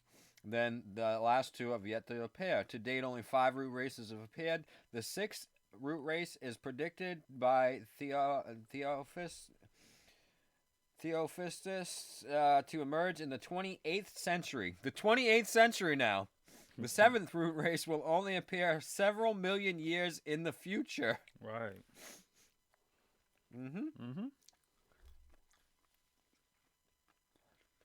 The root races are stages in human evolution and esoteric cosmology. Some of the races were said to have existed and now lost continents.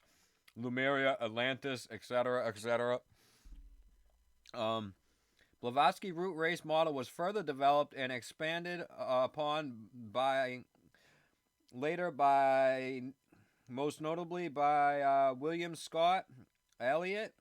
In his book, The Story of Atlantis and the Lost Lemuria, and by Annie Besant in her book, Man, Whence, How, and Whither.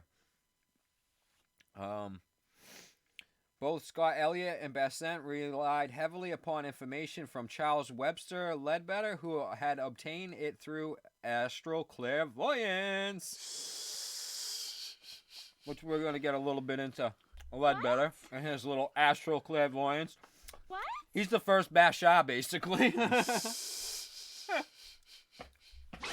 All these people, this is where it all comes from. Look at that, y'all. Magic. When you look into, you can go back, you know what I mean? C.W. Chanta, he talks about the 20-year nostalgia. Go to the 100-year thing.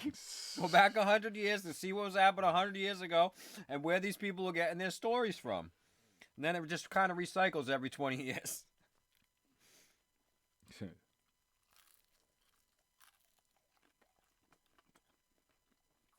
And here comes Rudolf Steiner again, who further elaborated on the root races in his works Atlantis and Lemuria in 1913. The first root race, the astral polar race, was primal primarily spiritual and did not leave any physical remains at all. That's why we don't know they were here. They were spiritual and consequently composed of etheric energy and matter. Their reproduction was accomplished by them dividing similar to that of amoebas. Moreover, at the time of the first root race, the earth was still cooling, and as it is said that the first mountain to rise of the chaotic primary ocean was the mountain Meru. Okay. Sure, if you say so. Mm-hmm. How do we know that if no evidence of these things remains?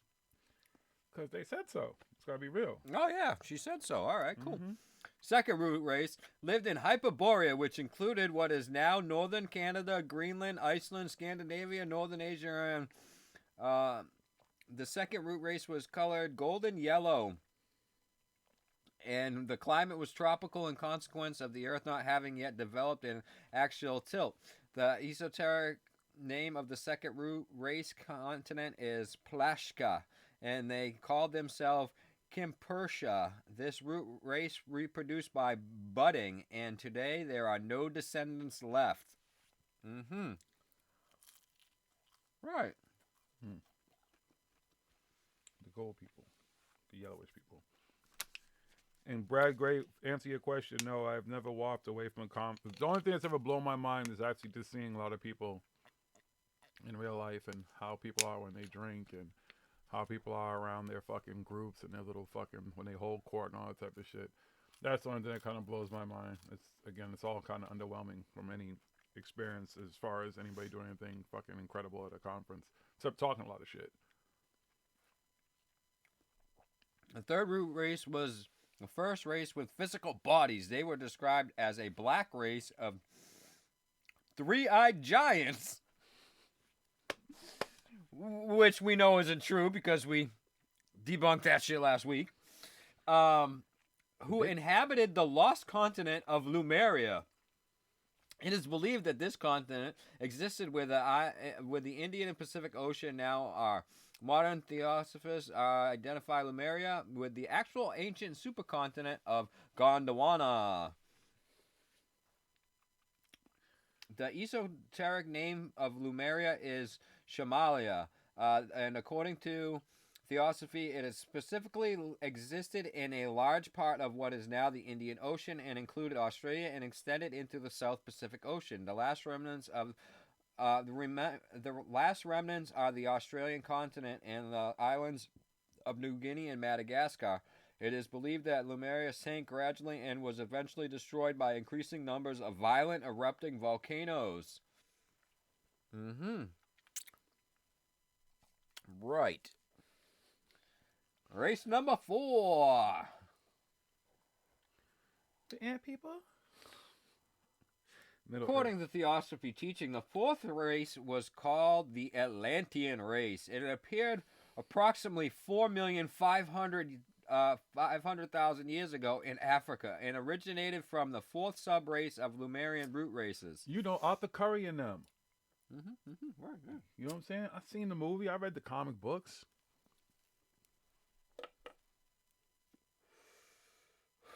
The Lemurians had colonized a part of Africa that is now inhabited by the Ashanti. The theosophy belief is that the Atlantean root race was physically procreated by the Chakashunashamanu after an early Atlantean developed in the Africa, and they migrated and colonized the continent of Atlantis. This esoteric name of Atlantis is Kusha, or Kusha, and the Atlantean root race had Mongolian features. The 7 sub-races of the Atlantean root race are the Romal, the Tlavatli, the Toltec,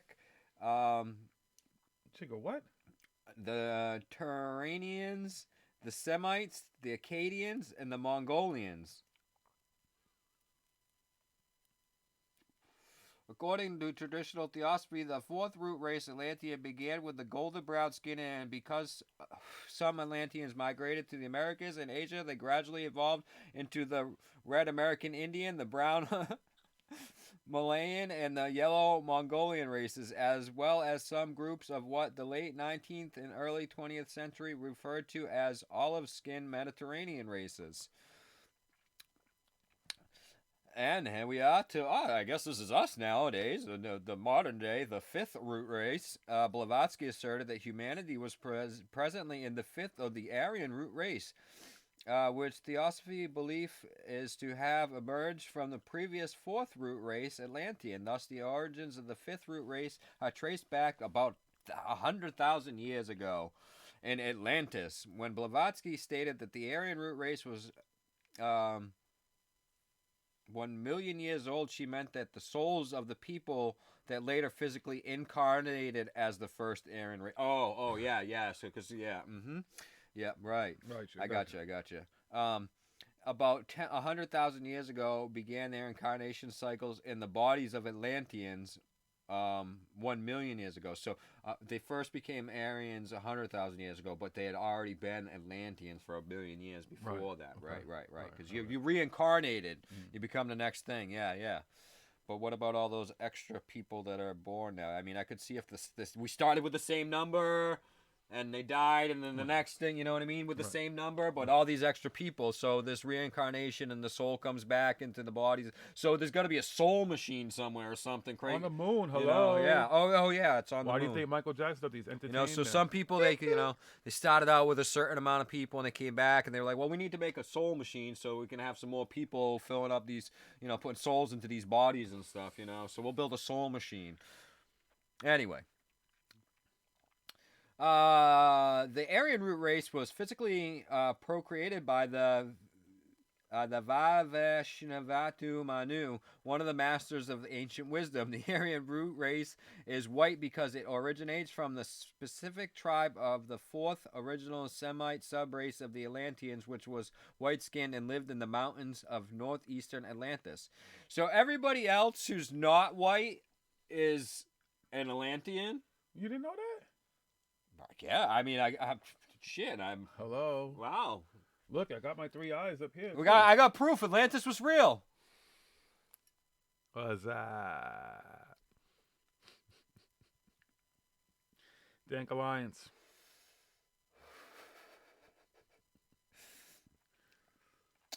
Which was white-skinned and lived in the mountains of northeastern Atlantis. The closest relatives to this tribe today are the Cabal. How can they be the closest ones? Okay, this race is of white people. Okay, but there's a lot of people around here that are not white. Hello, you see the racism in this shit?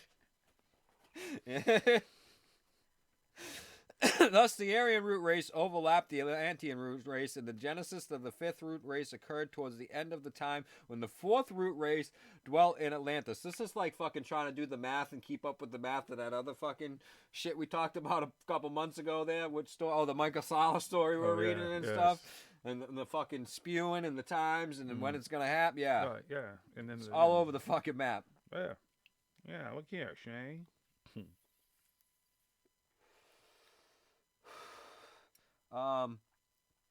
The original Aryan root race was comprised of 9,000 who migrated from Atlantis in 79,797 BC. A small group of these migrants split from the main body and went south to the shore of an island sea in what was then verdant and lush Sahara, where they founded the city of the sun. This became to be ruled about 70,000 BC by an incarnation of the being who later became known as the Ascended Master Saint Germain.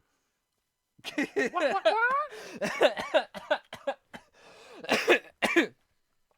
Now, do you see where the word salad and the fucking crazy shit comes from today? And how these people just start fucking making up words and putting shit together? And they're like, yeah, all this stuff. So now, if Helena Blavatsky, what she's saying about Atlanteans is true, now what all this other stories that we have now, the different fucking spin-offs of it and shit, which one's fucking true? Because she's like the first one. We know that this Plato's original story about Atlantis and stuff, it's a story. We know. He said it was a story. Right? It's not real. It's not based on anything real. It's a fictional fucking story, fictional characters, it's a fictional book. Plato even said it himself. Nuh-uh, that was real, yo. Okay, so yeah. And Star Wars was a documentary. So an ascended masters now. The main body of the area migrants continued onward to an island called the White Island in the middle of what was then an island sea in what is now the Gobi Desert. And they established the City of the Bridge. The City of the Bridge was built directly below an etheric city called Shambhala. Shambhala. Y'all heard of Shambhala before. Hell yeah! Where Theosophists believed that the government deity of Earth, Sana Kamara, dwells. Consequently, the evolution and development of the Aryan root race has been divinely guided by the being that Theosophists identify as the Lord of the World. They just call him the Lord of the World? Damn. So, for the fifth root race right now, so what would it we be, 5D? Or 5R? Fifth race? I don't know. Theosophists believe that the large... Oh, that's why we have 5 fingers and 5 toes. Oh, yeah, that could We're the be fifth it. race. Yeah, Hello, duh. duh. Just to remind you, so I'm the fifth race. Duh. Just let me check. JiGGY I'm the figured fifth it out. race. Yes, look, see? So do you ever do that, though? I have a strange habit of looking down, and I've caught people who have 6 toes. So they might be already ascending to the next... They could be. They could be the next sixth race, yeah. the future race. All right, Theosophists believe that a large percentage of people who live in the time of the period of the fifth root race are part of the fifth root race. However, Blavatsky declared that some Semitic peoples have become degenerated in spirituality. She further asserted that some groups descended from the Lemurians are semi-animal creatures. This is where it starts to get a little racist here, because that's why not everybody is white right now, according to Miss Blavatsky. Hence why the Nazis kind of liked her ideas. I keep getting left behind, man. What the fuck, man? Nobody wants to take me with them. Nobody wants me to fucking ascend. What the fuck? Jesus. Leave out the Oprah book. I've had you brainwashed.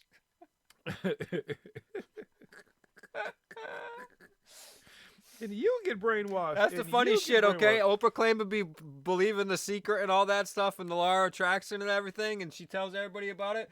How come none of her followers, none of the people who listen to that shit are fucking billionaires like her? You don't watch mainstream shit. So there's a video circulating of her, and she's talking. Has this whole talk, and she begins to speak about balance, and she busts her ass talking about balance. That just tells you everything you need to know about Oprah. Sorry, I'm not hating on some older woman and shit, but listen, when you're speaking of something like that and you bust your ass, is that karma? I'm just saying. That shit bit her in the ass. All right, so she says that they are semi-animal creatures. What? And these include the Tasmanians and a portion of Australians and the mountain tribes in Tibet. Oh, Gandalf, damn it. Uh-huh. He got that big old beard and shit and everything. Like there are also considerable numbers of mixed Lemuro-Atlantean people produced by various crossings with such semi-human stock. The wild man of Borneo, the Vedas of Ceylon, most of the remaining Australian Bushmen, the Negaritos. Did he just call us a bunch of niggas? What the fuck is wrong with people, dude? What the... Wow. And Andaman Islanders and etc. So all, any people of color, they're kind of leftovers. They were mixed with all kinds of random mixed shit with a and bunch of creatures and they're shit. not and a pure everything. race. Do you see where the Nazis? Do you see where this going with the Nazi thing? Yeah, you know what I mean. You see what's going with all this ascension? With shit all and this everything. ascension stuff, some people are gonna be left behind. Not everybody's coming. But when you point out the obvious about the racism, then you're just being angry black man about it. But no, you don't see how this shit all works out. You know, we got you got where we go one, we go all, except for the people on the other side of that wall. Mm-hmm. And we know who they want on the other side of that wall.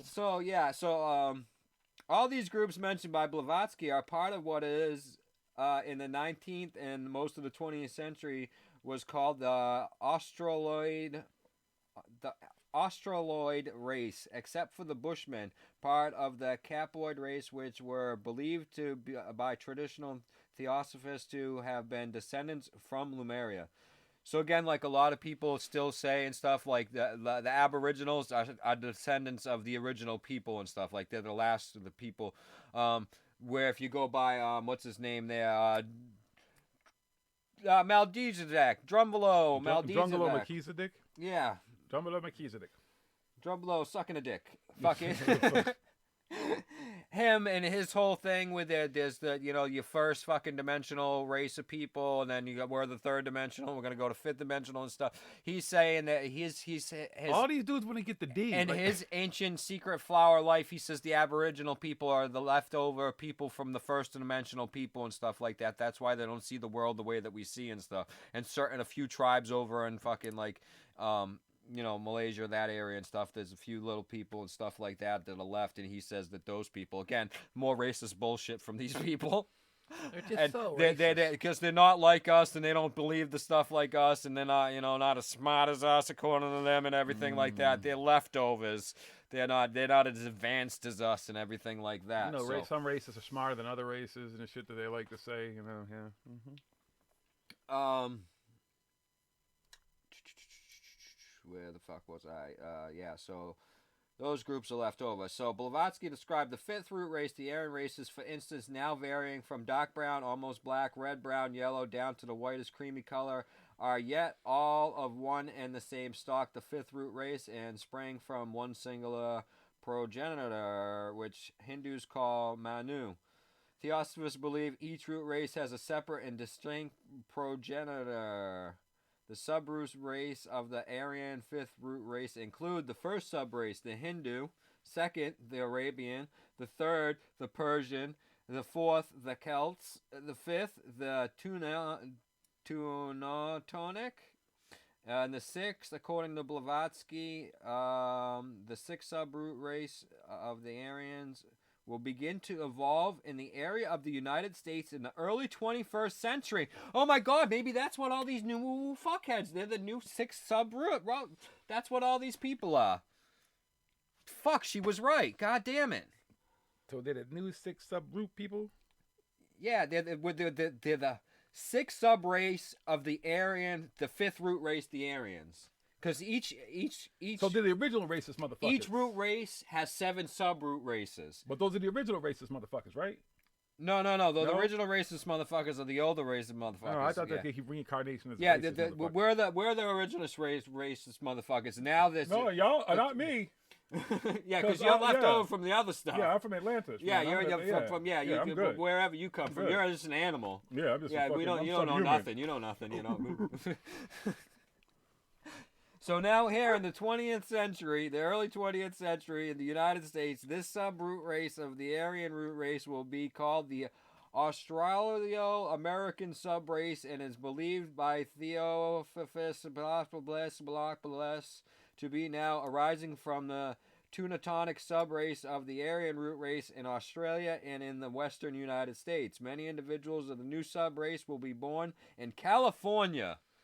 Knows how to party. When the fuck is that place just gonna get taken out by a goddamn earthquake already? I mean, much shit from California. You know what I mean? I have some all friends. these fucking shit. I like going to Cali. Look at all this shit that happens. Let the assholes fuck get that shit. No, Cali's gotta go. No. Cali's got to go. All right, Cali, it's gone. Just I mean, let the all this fucking ascend. woo. No. This woo. It's like woo Just central. let them ascend. They should just go ascend. They want to They ascend. can and leave ascend so when bad it for them to falls leave. off. No, leave Cali. Breaks I like off Cali. like fucking Lumeria I want to go to and Cali in shit. June. It's gonna happen anyway, like I wanna Lumeria go to and stuff. Contact That's in the what's gonna desert, though. happen. But I want to go to Contact. Like all the other fucking islands and But they stuff. have Contact in the desert. Well, you know, They have Conscious Life Expo. no, they'll have to move it. It'll have to be in the new desert. Some other desert. Yeah, you know, because Nevada will be the new coast. Oh, okay. Yeah, you know, closer to Area 51. Cool. All right, More maybe we could have contact. Area 51. Yeah, you know, I mean, just California's just full of fucking woo. It's just like woo central.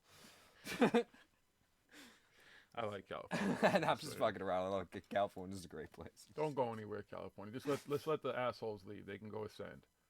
I'll give you all a ride to the airport. All right, so we're all up to speed on the numbers here and where this is all going and everything like that. So the sixth sub root race, and the fifth root race, and the root race, and the seventh of the root races, and the races of the races, and the first root races of the third and the fifth of the sixth, right? Huh? Yeah, I think that's where we are now. Somewhere we're in there, you know, somewhere we had Atlantis or whatever. All right, so now we're to the seventh sub race of the fifth root race, right? Because we're the fifth root race, the Aryan race, which has 7 sub races of the 7 sub races of the sub races. These will be the survivors of the new great cataclysm. See, I told you the cataclysm was coming in California. It's gonna be. I thought I already have. Wasn't that the mud flood? Did we have mud floods in this story? I don't fucking remember. It's also confusing. All right, so that will soon destroy the Aryan root race. Thus, the 7th sub race has yet to come into existence. They still do not exist, but they will. Oh, fuck. I'm fucking confused now. I mean, I'm glad we got fucking these new age fucking people. They're going to keep a track of this because what they say. Wait, but if they don't exist yet, but they will. But wait a minute. Is any of this stuff that she's talking about, is any of it really true? And does it line up with anything that anybody else ever says? Oh, wait, I forgot. It's all bullshit. Right. But it lines up with a lot. Because it sounds like the 7th sub race that hasn't existed yet is going to be all those people who ascend. And then once they ascend, then there'll be a master race. Well, those are the survivors, so maybe those are the people that get left behind from the people that ascend. So the survivors are the what? The next race? The next race? But is it a good race? It doesn't say, because we got to get according to like everybody well, who's I don't know. ascending, Well, whoever's left here is I don't know how this is possible, but there's information about the future races that nobody knows about yet. Wait, they have information on the future race? Yeah, the 6th root race and the 7th root race. What do they it's look not much. like? It's not much information, but. What does it say? Does it say what they look like a little bit? What they look like? Okay, so that's right. We got channeled information from Ledbetter. Oh, right. He knows about the future races from people from the future. He channeled it from things from the future. Yeah. He talks to to these beings and right, and everything. Right. So according to Ledbetter, a colony will be established in Baja California by the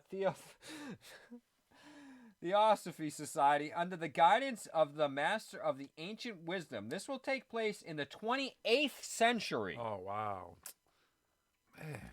Man, so how come everybody... So what's going on with the Ascension and it's going to happen in the next 10 years? I don't know, man. See, all these stories and everything, I can't keep track. Which one's true? Which one's not true? Which one's... Which? What is what? But we know where it's all coming from. Right. Because you can take pieces of each one of these things from each one of these people that we've talked about, mostly Blavatsky and Ledbetter right now, a little bit of Bailey. We'll have to do a little series on this because there's some other people as we lead our way up until we get to the modern people we know of, the fucking Carlsons and the fucking Wilcox and the fucking Goods and fucking Smiths and the fucking Salas and the list goes on. So and now on here and in the on future, and on. Right now, the future. The 28th century for insensitive, selective, eugenic breeding of the 6th root race. Did you say eugenics? I'll wait. Okay, and then the Master Moraria will physically incarnate in order to be the Manu, or the progenitor of this new root race. It is further believed that by that time the world will be powered by nuclear power. Wow! In the 28th century, everybody, nuclear power is going to be everywhere. It's going to be the thing of the future. It's nuclear, baby. Yes, they were a little wrong with that prediction. Radioactive. There will be a single world government which is led by a person who will be the reincarnation of Julius Caesar. Great Caesar's ghost. Do you see where the New World Order, the one world government started and everything back here and all this stuff? And then we had now because she came out with this book in the in like the late 1800s, 1900s. We got where the original Reagan speech comes from, and then he later plagiarized it and stuff like that. So then we get Julius Caesar. Now he's running shit. 28th century here. He's reincarnated, come back. So one world government, one world thing going on here. See where all this stuff is coming? Where it comes from? And they use the nuclear power. Where it's gone, and where it's come to at this point now. Further tens millennia in the future. Okay. A new continent will arise in the Pacific Ocean that will become the home of the sixth root race. California, west of the San Andreas Fault, will separate from the main. Dude, I'm fucking psychic. I got psychic powers. Y'all saw that shit, right? Y'all saw it earlier. I said California was gonna be gone. It's gone. Yeah, they're gonna be their own little sent me island. some. I just got the signals. I knew it was gonna happen. I didn't read No, wait, this. are they gonna call it the I Hawaii didn't read East? this article at all before. I've never heard anybody say anything about California going into the ocean. I just somehow knew that was true. It's gonna be its own little island. We got that. We got proof, evidence that shit is real. I can fucking see the future. Maybe I'm a sixth root race fucking person. Maybe you are. Maybe Well, it's I don't know, happening. man, I don't know. I won't be there with you, man. Good luck. I won't make it. And it will become an island of the island of California off the eastern coast of the new continent. The seventh root race now. Well, we're getting deep because this is two futures ahead. That was one future race ahead. Now we're getting to two. Woof, we're getting up there. What century is this going to happen? In the time, several million years into the future, the seventh root race will arise. Some of these races happen pretty quick, and then some of them happen. It takes a while for it to happen. The seventh root race will rise from the seventh sub race of the sixth root race of the future continent of the sixth root race will be living on that will rise from the Pacific Ocean. The continent that will they will inhabit is esoterically called Pushkara. They already know the name of an island that's not even fucking in existence yet. Pushkara. It's fucking millions of years in the future, and they know the name. I'm gonna go buy me an island and call it Pushkara just to fuck with people. For further information on this and evidence, you read The Secret Doctrine by Helena Blavatsky. So now just reading that and just her ideas from this book, The Secret Doctrine and the Seven Root Races, you can start to see where a lot of these ideas that are tossed around in this new woo-woo fucking spiritual fucking conspiracy fucking community and shit, about, a one world government, a new world order and stuff like that. A new race of people, these enlightened people, these people that are going to ascend and they're going to be part of the fifth dimension and stuff, like going around. I'm not like everybody else and stuff here and stuff. Like a lot of them are from California. California, right? So they're the new fucking sub 6th, 7th, 5th race fucking whatever, I don't know, number. I mean, that's just fucking... That's why DW wants to be Hollywood so bad. He wants to get to Hollywood and live there, and then he can go with the island when it moves off, and he'll be running shit. And he's raw. And that's the basis behind these things, and that's some of the basis of it and stuff. Now, I mean, it's again, you can see the racism here. I'm surprised they allowed a woman to be the head of this stuff at that point in time, because a lot of this stuff is sexist, and these people are really sexist and everything. But they probably thought too, coming from a woman, it's like, damn, okay, hey, she said it. I mean, that's probably why everybody knew she was a fraud, and she kept on getting busted for being a fraud and everything like that. Same thing with Alice Bailey. Which we can, we'll start to wrap up in a little bit. We'll have to we'll make this a little series or something here and stuff. We'll go into a little bit more of Blavatsky and her ties, because she did hang out with a little bit with Bailey and stuff. I believe in Bailey's early years and Blavatsky's later years, because they are a little bit of difference. I also believed a lot of the same things. Like I said, we got the Rudolf guy there, which then goes from Bailey, which has ties up to, we get to Uri Geller and everything, but which we have ties. Bailey also goes into, we got the stories for H.P. Lovecraft, even though he adamantly says these are stories, I'm making this shit up. He is actually, kind of a founder of this and has, an unlikely tie to it and stuff, unfortunately, and stuff, but he got some of his ideas and stuff that he put in his books from the stuff that he was hearing from these type of people and stuff at this day and age and stuff. When you go back and you read some of the stuff that he talked about and everything on where his ideas came from and stuff. He wasn't channeling it, he wasn't dreaming it and everything like that. He just wanted to write some good entertaining stories and stuff that people hadn't really heard, but he had to pick stuff that people kind of knew and stuff to make it more real and everything like that. So we picked things that were going on at the time and everything, and like that, like people who write stories do. Right. If you're talking about insert filters, beam me up, Mr. Scott. Yes, my mask does have the filters, and you can replace the filters on them. Listen again. I bought it more. I bought that more because we bought it way before we this go shit, ghost hunting and go anyway. fucking investigating. We go in old fucking places. Sometimes it could be mold, whatever, and shit like that. That's what we had them for. It wasn't have anything to do with the fucking virus or anything else going around.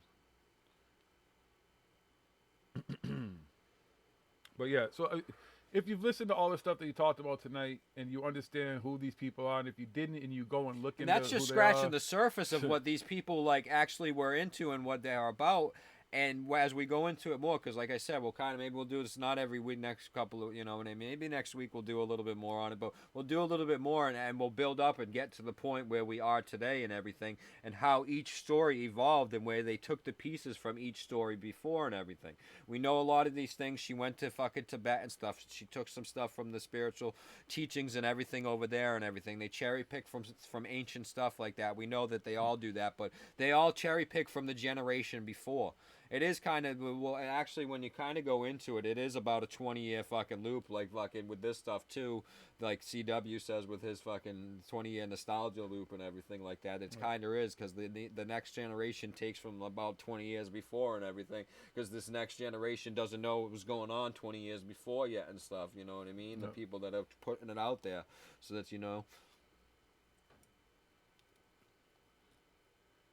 So easy to see.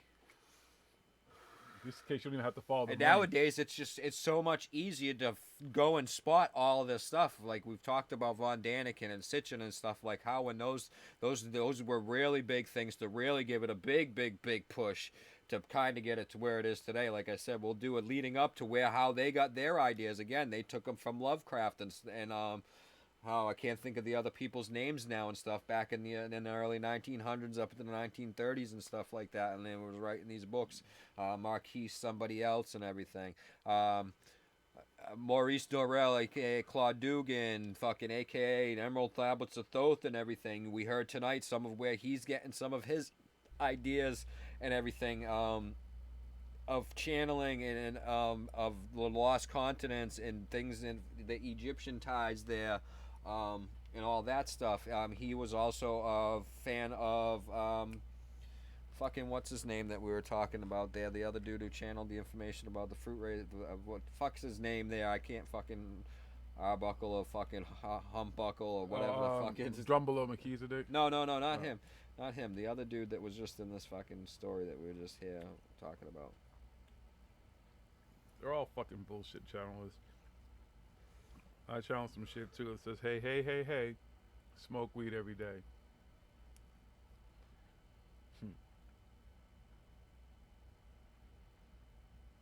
And then you just think too, all the new motherfuckers, all they did was add Star Wars and Star Trek and Twilight Zone and every other fucking sci-fi thing they could get their hands on to make it even more new age to the new. Oh, Ledbetter, that was him. CW Ledbetter.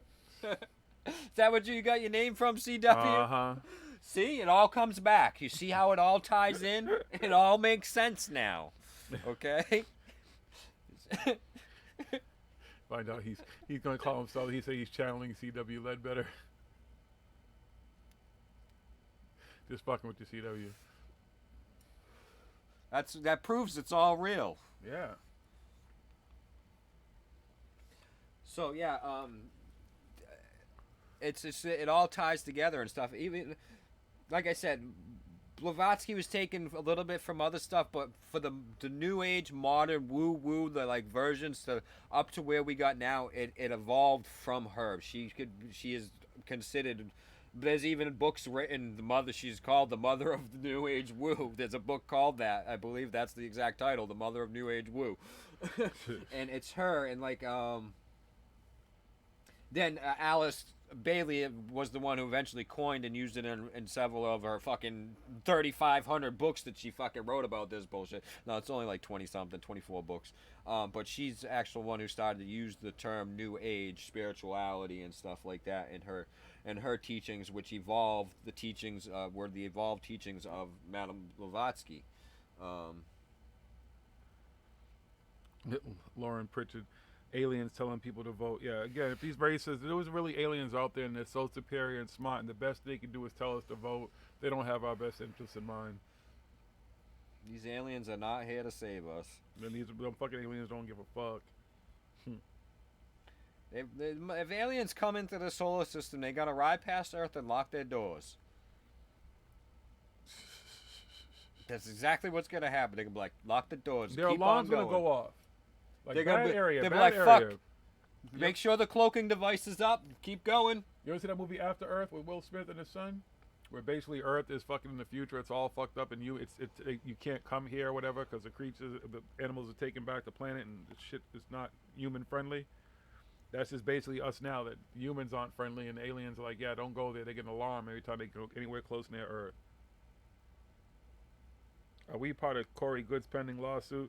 Nicholas, they don't talk to us. They don't even. I mean, they don't even. We're not mentioned. Not that I really give a fuck either way. They must be scared or something like that. Maybe because. So, like I mentioned earlier, like I commented on his video. Everybody was commenting on his new little fucking video. I was laughing at it. It's hilarious. And I left a comment saying that that you're an egotistical, maniacal, fucking sadistic, fucking narcissistic piece of shit. Basically, and he deleted it. So I put it up again with a couple other things, and he deleted it. And then I put it up again, and I'm like, why do you keep deleting my comment with all these other comments on here of all these people saying, talking all this shit? I wasn't the only one talking shit about him and telling him to fucking put, the truth about what he is, and saying this stuff about him. Some people, like I said, was talking about how he's, cheating on his wife and stuff and getting a divorce and all this stuff, and he was leaving all these comments up there. And he kept deleting my comment, calling him a fucking egotistical, maniacal, fucking sadistic fucking loser. He definitely knows who we are. He knows. I know they know I who met we his are. wife. Trust me. They know who we are. That's not an issue. He probably watching right now. We like clockwork. We hear every Thursday night. We ain't go with nowhere. Jimmy, it's good to see you, brother.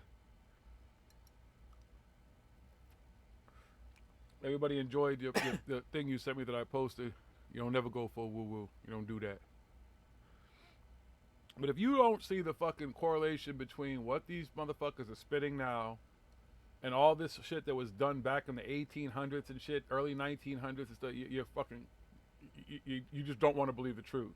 The truth is that none of it's new. It's not new age spirituality. It's old fucking shit that they just bought back with their own twists and spins and stuff. And a whole lot of shit... I'll say it now, and I said it over and over again. I gotta replace this cord. A lot of these motherfuckers who are into this shit now are only into it because it's popular and they can monetize it and make money off it. These are the same motherfuckers who not too long ago, would have been out there fucking burning people, hanging people, killing people and stuff based on their religions and stuff, and persecuting them and doing all kinds of shit to them because they didn't like spirituality and they didn't like yoga and they didn't like meditation.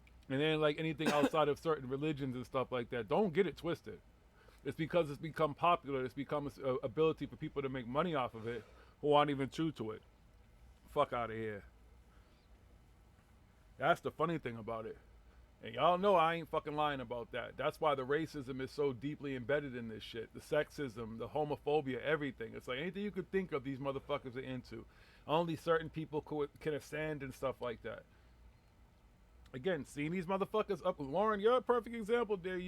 I've seen you. I've been few fucking different conventions and stuff where I've seen you, and you see these people, you know exactly what I'm talking about.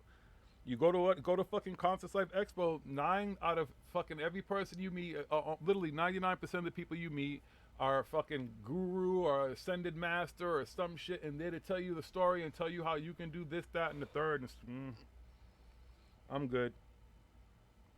I'm not waiting. I stopped waiting for Jesus a long time ago. I stopped waiting for God to save me. I stopped waiting for anything to come down and save me. The only person I know that could save me pretty much have been doctors thus far, and first responders and stuff. And myself. Yeah, exactly. Other than that, I can't attribute to anything else. I'm not saying I know that there might be a creator out there, whatever. I have my own opinions and thought process and all that type of stuff. I don't know, pagan, all these different words for people who don't believe in God or believe in Jesus and stuff like that. Believe in whatever you want. I'm not against that, especially if it makes you a good person. If you tell me you believe in Jesus and you live like how Jesus lived, but you at least really apply or try in your life to live a good way like Jesus supposedly did, I'm all for that. I got no problem with that. Whatever is leading you down a good path and you're doing good stuff, that's fine. If you can walk away from Corey, like some people, I see comments on like CG and DW's pages where people say, well, you know, I listen to the positive stuff you say, and because of it, certain things in my life have gotten better. That makes sense. I get that. Hey, all right, if something in your life is a little bit better because of the positive stuff they say, hey, good for you.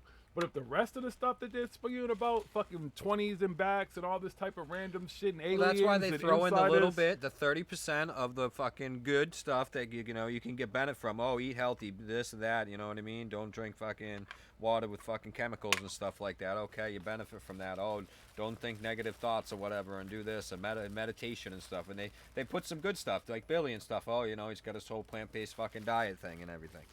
So they put out that's the 30% the good, and then the 70% of the other shit is all bullshit bad stuff. bullshit. It's woo woo woo. Because if they put out 100% bullshit, nobody would fucking listen to them. But they put out some stuff and enough information. They're like, well, I tried this diet that they were talking about, and I'm feeling healthy and stuff, and I'm feeling a lot better and stuff. So the other stuff they're talking about must be true. Anything that's established, Steiner, that you cannot think for yourself, that you can't fucking formulate your own opinion. Someone's trying to force it on you. For me, it just doesn't work. See, I'm not an atheist. I'm a humanist. I believe that I attach my prime importance to the human beings, rather than to the divine, the spiritual, fucking world and everything. You know what I mean? I empathize with the goodness of the potential of human beings, the common needs, everything. I seek to help other people in rational ways in solving our issues and getting along, and not reaching out for some supernatural fucking whatever it is, or some alien things and other stuff. So I'm a humanist. You know, I believe in humans. I know we're real. I can prove that we're real. I know that we can do great things. I can prove that we can do great things. You're not real. All y'all are a figment of my imagination anyways. I'm still in a coma. So, you know. Wait, hold up. Nicholas Carupis, Smoking, how much is a dime bag these days? I always thought that because it's called a dime bag, doesn't that imply that it's $10? No. No? Oh, I've never paid more than $10 for a dime bag. I mean, they used to have nickel bags. $5. Some had a little bit more weight, some had less weight. It was like that for a while and stuff, but then the dime bag is like an eighth. An eighth, I don't know, $10. Right, but it's still $10. They just either increase or decrease. No, I mean, it depends on who you get it from and stuff. I don't know. I don't buy it that little bit. Yeah, I remember last time I bought a dime bag. Yeah, so maybe it's on a different scale now. But it used to just be $10, like I said. But an eighth generally is like $25 usually. The dispensaries and stuff are probably like $35, $40, maybe an eighth. I don't know. Like I said, I don't know. Listen, I get what he's saying, being a humanist. That's just what's the most important thing. The thing I get and take away from all this is that it seems like a lot of people have spent a lot of time, over a long period of time, making humans forget who we are as far as what we are capable of doing. And I'm not talking about fucking being Superman and flying, or being the Hulk and lifting buildings and shit like that. I'm talking about being able to build things when they had more time, when they didn't have the internet or Xbox or really books and stuff like that to occupy themselves, and they decided they wanted to go out and build pyramids or build structures or do whatever they were capable of doing. That's my biggest problem, is that everything is always attributed to something that's got to be bigger and greater than us. Growing up, it was always God. It was always Jesus. It was always this one or that one, or something that was greater than what we are as human beings. That's what there's this community, this whole fucking new age woo-woo fucking truth conspiracy, whatever the fuck you want to call it, is fucking so adamant about fucking discrediting the human race for anything. Like we're shit. We didn't do anything. It was nothing, giants, right? Or it was fucking aliens. They or manipulated us. They taught us It was everything. superhuman fucking advanced human beings before us, and we're just stupid fucking people that came after them. They don't want to give us anything. Or not even just that, but even the negative part of it, because it's like the devil, like the biggest scapegoat of everything that human beings have done for a long time. The devil's been the scapegoat. It's the same thing. Well, there's these evil reptilian aliens who are controlling the evil cabal. It's really the negative aliens behind it. No, it's just fucked up human beings. It's fucked up human beings. Let's just be It's honest. humans. We can do some fucked It's up just shit. like I believe in the goodness of human beings, I also know there's badness in human Yes. beings. And it's just fucking human beings. It's just human nature. It's natural, because I'm also a naturalist. And I believe in naturalism. You know, the belief that everything arises from natural causes and natural properties and natural things of the universe. And supernatural and spiritual explanations are excluded and discounted from being a naturalist. What the fuck? I've died, I've come back, I've been through some crazy ass experience, and I've still people have asked me over all these years, well, did you see Jesus? Did you see God? I didn't see pearly gates. Did you wasn't see no the blue fucking aliens? angels. Was none of it that some type blue of, chicken no. birds? Wasn't no aliens. Thoth none of wasn't that. there? No. Hermes? Even on psychedelics. Hermes Other than the Trismegistus? dudes. No, who? Oh, no. Hermes and none of them was there. None of them was there. Batman? I've told the story over the years what it was. When I came back, and here I am. I know human beings are fucking incredible. I've traveled a few places. I've seen some things that just blow my fucking minds. And even stuff you can still see now. You know, how quick motherfuckers can build stuff. How quick some countries, they'll get a fucking sinkhole the size of a fucking small city, and they'll fill that shit in and have it done in 24 to 48 hours. It's like, the human beings are fucking incredible. And we're smart as fuck. And if we really wanted to fly as human beings, if we really wanted to do anything, imagine if you see how things come together, like your cell phone, how many different little working parts it takes to make that. So that means a whole lot of minds were creating stuff that came together to make that cell phone. Imagine if all of our minds focused on one thing, something good. I bet you we could do anything. Anything, because we would figure the fuck out how to do it. Together. Probably tilt the fucking universe. Tired of motherfuckers acting like we ain't shit. Oh, it's aliens. Aliens came down here and stacked rocks and boulders. Humans, and sticks that's all and we shit. got. That's it.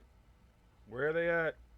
In the day and age, all this technology and shit like that. You know, I've yet to been out at a fucking event with a whole bunch of people and been like, yo, look up in the sky. Everybody see that? Point your cell phones. And everybody's looking and filming. It ain't happened yet. But they can film everything else. You better believe, go on WorldStar, go on the internet and just type in some shit. You can see fights, car accidents, every fucking thing else you can find. But then you'll find some grainy fucking video or some fucking doctored video or some fucking movie clip from obscure movie from a country that you've never thought about, or a movie you never knew existed, and someone all of a sudden found that fucking little obscure movie and took the clip and is like, look, it's aliens, or it's this, that, and the fucking third. Fuck it. I'm just saying, I ask the aliens all the time, you motherfuckers out there, just pull up. What's up? Y'all, we go out in the woods, we right. hiking and shit. Why they all the gotta time. hide and shit? Bigfoot, where you at? Exactly. What's up? I got a blunt for you. Yeah, word. Sitting out there chilling, waiting for him. Come smoke a blunt with us. Come chill. We're chill as fuck. Lauren, you know, you hung out with JiGGY. I'm cool as fuck. I ain't trying to be an asshole. I'm not saying in some asshole way, but I'm just cool as fuck. I'm not out to try to hurt nobody. I'm out to just try to fucking find the truth. I just want some answers. And just like all of you, I've had experiences and stuff like that that got us to the point that we're here having these conversations over all these years and stuff, because I just want the truth. And I'll continue to go to stuff and see my friends and listen and see if there are some speakers who I have who have been phenomenal. Some vendors who are phenomenal, just some random people I fucking met who are phenomenal fucking people. So I'll always take away from it what I do. And somebody asked me earlier if I'm going to contact the desert. I may. I have to see how my health is at that point. But if I'm fine, I should be, then I'll be a contact in the desert. Once these laser gun wounds heal, you know. You ever been hit by a fucking laser, fucking like fire? It's no joke, man. And I've been shot too, so laser fire is worse than being shot, trust me. Aliens don't fuck around. Imagine that shit, man. They make shit that goes around corners. You make Billy Carson look sketch. He is sketch. And you know I know him. Again, somebody I know. Nothing I've ever said about Billy Carson is bullshit. Nothing I've ever said about anybody I've met is bullshit. I've given you observations based on stuff that I've seen, interacted with people, everything. That other people have been there to witness and everything. So it's not bullshit. I'm not trying to give you one side of the story. This is real shit. And all of it stems from these people who are at this level of the game, especially these big Billy Carson, all of them tell you all the time, do your own research, check the facts and stuff like that. And then when you do your own research and you start to ask them any kind of questions, then the wall starts to get built. And then it goes from a level of questioning to just disrespect and shit, and then it goes to the blocking and everything. And motherfuckers act like you still can't see their shit because people tweet and post everybody's shit, so you still see all the bullshit. You're not hiding anything. You just don't want to directly interact. None of them are fucking man or woman enough to really have a debate. They don't want that. They live in a bubble. They live in a world. They feel like fucking celebrities. And I know what celebrities are like. I'm doing bodyguard years still to this day. All the work that I've done around celebrities and people with money and stuff like that. This is how these people act and function. How many people included fucking Alan Steinfeld, I think is his fucking name, thinking I'm fucking Billy Carson's security and shit. I'm like, dude, I'm not his fucking security. I know you've heard that I have a background security. I'm not his fucking security. I'm speaking at the same fucking convention all you motherfuckers are speaking at. You just don't know that because you're so concerned about this dude because you think he needs security. What the fuck does he need security for? That motherfucker paying to go to some of the fucking events that they speak at. You think they can afford security? You think they can afford to pay me to do security? I'm going to those motherfuckers. Fuck out of here. But that's the type of shit. Motherfuckers look right past me and shit too, like I don't even fucking exist. I don't give a fuck. Whatever. But again, my observations are based on a lot of interactions over the years with a lot of people. Remember, I've smoked weed with motherfuckers. They've had his fucking weed cookies and shit at fucking ghost events. Not even just all the other big paranormal shit. Motherfuckers, and they drink and they party at night. Lee Veltman, if you're still in the room, brother, you know. Natasha knows. Lauren, you know too. Again, anybody who goes to, that's why I tell people, it's not to, don't go to be an asshole. Go to be an observer. Go to find out for yourself. For most of the people who think we're bullshitting or the stuff that I tell you what goes on, how you see, go see it for your fucking self. Don't just sit on the fucking your couch and make judgments on all these people either. Go interact and see for yourself. You get that everybody's an empath, right? All these strong empaths, you should be going around these people so you can use your empathic nature and get their signature and read their energy, and then you'll know exactly who these people are, and you'll know if Jiggy's lying or not, right? Mm-hmm. When these motherfuckers open their mouths, they're lying. That's the fucking biggest, funniest part of it. Nicholas, there's nothing like a hand-rolled blunt or joint. You can automate it all you want. I know they have machines and all that stuff like that, but you can't. Listen, Nicholas, if you got a machine that can roll a blunt, like these motherfuckers roll a blunt, send it to a brother, or let me know how much it is, please. If you can find that machine, I'll take it, because I can't roll a blunt to save my motherfucking life. Even less so now, because from my fucking two of my fingers, I still can't fully feel anyway, so I definitely can't roll shit right now. I want to be able to roll the size of one I want, and one I want, however I want. Hey, listen, I don't care if that motherfucker consistently roll me the nice size blunt that I like. I'm gooch. You smoke weed with Corey Good? Really, Lauren? I've smoked weed with a lot of people. I don't even talk about who I've smoked with, who I've drank with. I don't really call people out unless they don't give a fuck. That's kind of their business or whatever. But yeah, I can imagine. I can imagine. Listen, I hung out with his wife. Like I said, she was cool as shit. You know, I know that she was told me all about everything with Corey, what they're into and everything. And I was like, okay, cool. She didn't seem like, because some people have asked me, was she a victim or anything? Because she seemed like maybe she's hypnotized. She seemed like a willing participant. She seemed like a grown-ass woman with children and shit. So she didn't seem dumb to me, not at all. I met, what's his name? Jason Quitt's wife. She was cool. I met her at Contact in the Desert 2 years ago. I met a lot of cool people, their wives, everything. They'll tell you, listen, whoever's got beef with me, it's because, again, it always simply starts with us questioning stuff. And when you start to question stuff, they don't like it. Jordan said that with his beef with him, He didn't realize he's talking to him, talking shit to me like you went from cool to fool. I'm like, motherfucker, you would never say that shit to my face. Like, don't be a fucking internet tough guy. He was kissing the Jiggy's ass when they were fucking hanging out. Kissing hit Jiggy and fucking Billy's ass. That's what I'm saying. Like, these Just motherfuckers kissing are different both in their person. asses, and like shit. trying to be like, oh, come on, I want to be with the big guys. Yeah, I want to hang I with want to the be with big the cool dogs. guys. Let me go hang with the cool guys. Yeah, okay, Shane. That's a cool guy. I want to go hang with those guys. Yeah, now. Fuck out of here, little fucking puppy dog. Then he's behind his keyboard. He's like, oh, you went from cool to fool, Cool to thinking, fool, right. thinking that he's talking to him when it was me. Yeah, no. It's because I asked some questions. Right. I'm like, dude, what's up? They can't handle questions. I'm not an asshole until after they fucking give me But their I'm telling bullshit. you, because you know and when why? I ask questions, I say, well, what about Dude, this shit? And they I'm give me some telling you. bullshit. I'm like, well, guess what? Fuck you, dude. They've created a bubble for themselves. When you see them and they're holding court, Lauren, please, Lee, if you're still here, you know what I'm talking about. And these motherfuckers hold their courts and stuff, and they have their little captivating audience. That gives them a false sense of everything else, but it also You're gonna allows sit them there to and know that lie they have to an me audience. when I literally got you right there. Like, I know the fucking truth about what you're saying, and then you got the fucking balls to sit there and still lie to me. Then you don't give a fuck anything about me or anything like that. You only care about yourself, so I don't give a fuck about you anymore, and I'm just gonna completely destroy you. Simple as that. Jordan Sather is a robot of recycled information. He just takes He looks like the lights are on and no one's home, and he's like a robot that someone is just feeding information. They're just typing on the keyboard somewhere, and the shit just comes out of his mouth. No fucking personality. I ain't gonna pop nobody. There's no reason for it. That's the problem. That's what people expect. That's what Jay Leidner expected when he rolled up on me trying to fucking record and start some shit with me and everything at fucking... Kill him with my words. What is it? UFO, whatever, I'm wearing this fucking thing. UFO Congress? Because that's what people expect. Even if you understand how I've worked, the one thing about me and security, all these other stuff I did, I always got confident on is that I'm not a hit first type of person.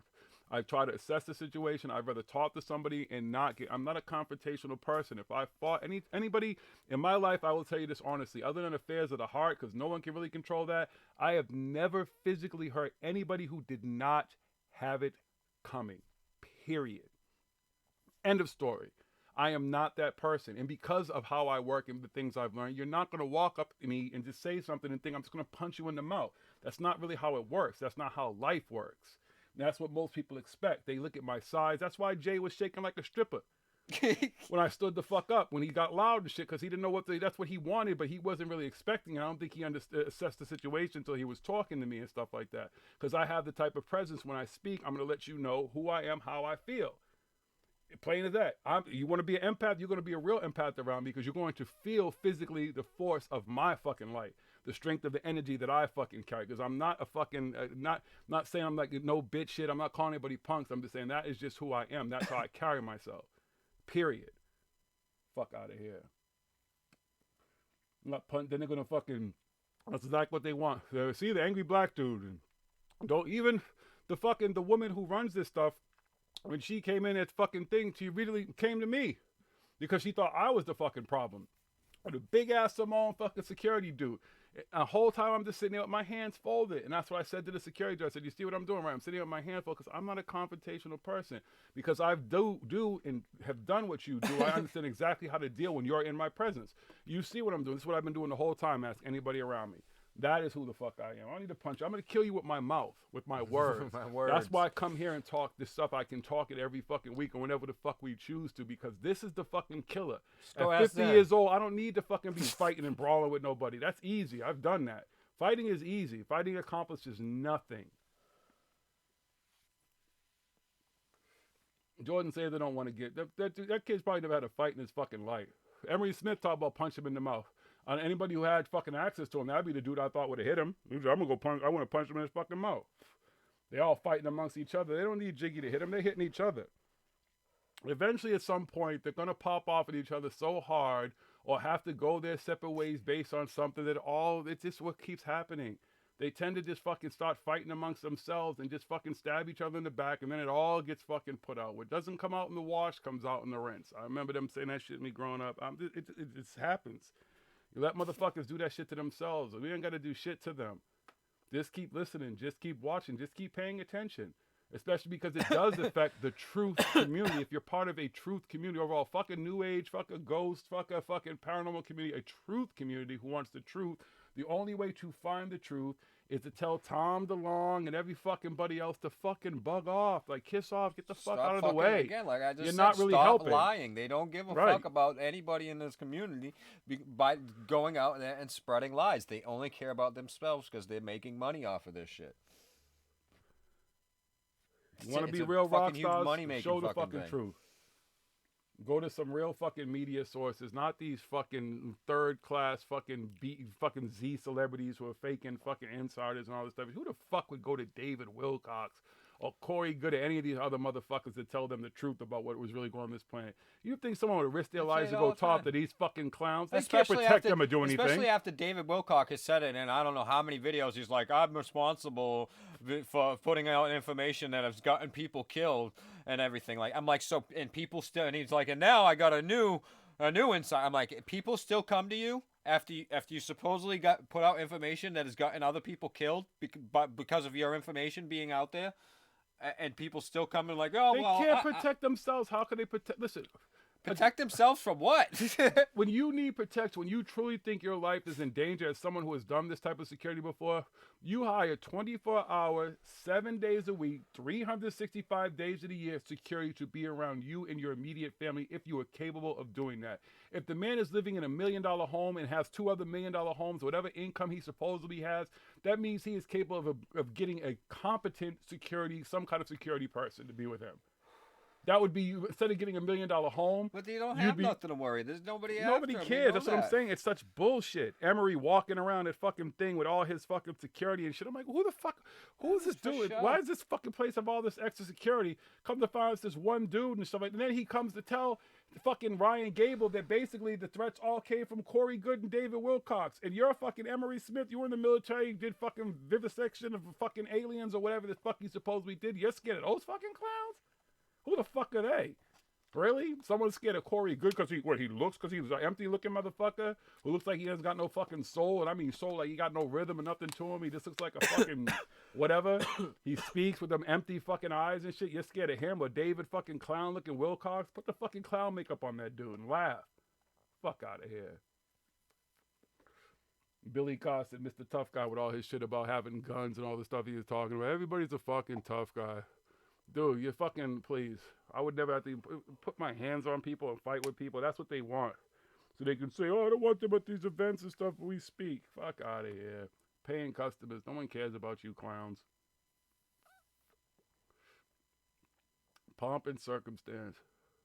It's P.T. Barnum at its best. It's just a big fucking show. And they think, like someone said earlier, and I don't even think, it wasn't even P.T. Barnum who said it. I forgot who he stole it from. He even got it from fucking Bailey or whatever, the other dude or whatever. But a sucker born every minute. I don't think it was actually his original saying. Well, you have the Barnum effect, which is a real fucking thing, psychological thing and everything. Why a lot of people believe the bullshit that they believe because they're suffering from the Barnum effect. And it's named after fucking Barnum. He's not a bad guy, Lauren. It's not even about personally him being a bad guy. It's just clown shit. And the way he's posturing himself right now is what makes it even funnier. And just with the lawsuits and the fake fucking bullshit and the videos of him signing paperwork and going after people with bullshit fucking emailed fucking cease and desist letters. It's just clown shit. Like, it's just childish and stupid. If this dude was really about any love and light and he had any fucking redeemable quality that he tries to tell people he has, he would just be like, whatever. If you want to call haters or whatever, or just people who are skeptical of your work, that's all you would say is these folks are skeptical. Scientists will do, that's what scientists do. They have proof. They can prove to you what they're saying. So they're going to turn around. They're not going to argue with you. They're just going to say, come here, let me show you the proof. And that's it. But these dudes can't do that. It's not that they're even bad people. They're just, the shit is just stupid. It's just childish. They are bad people when they start telling people like CW and Kelly Farmer are going to out to hurt them and stuff like that. And they don't want people who paying customers to come to these events and see them speak and stuff because they might be a little critical of what they're hearing. Really? Clowns. All right, the last blunt has been smoked. That's it, folks. Thank you for riding out. See you next week, maybe sometime between. Tell a friend, be a friend. Make sure you hit that like button. Subscribe if you haven't subscribed. Hit me up, Lauren, you know where to find us. Steiner, Philip, Nicholas, BG's, Jimmy, Sarah Pearson, Matt, Mika Pearson, everybody, peace and love. Philip Blair. Everybody else. Beat me I up, can't Mr. see Scott. Everybody else talking. They're still in Jeanette here. Kazenko. Everybody. That's Peace it. and love. We out.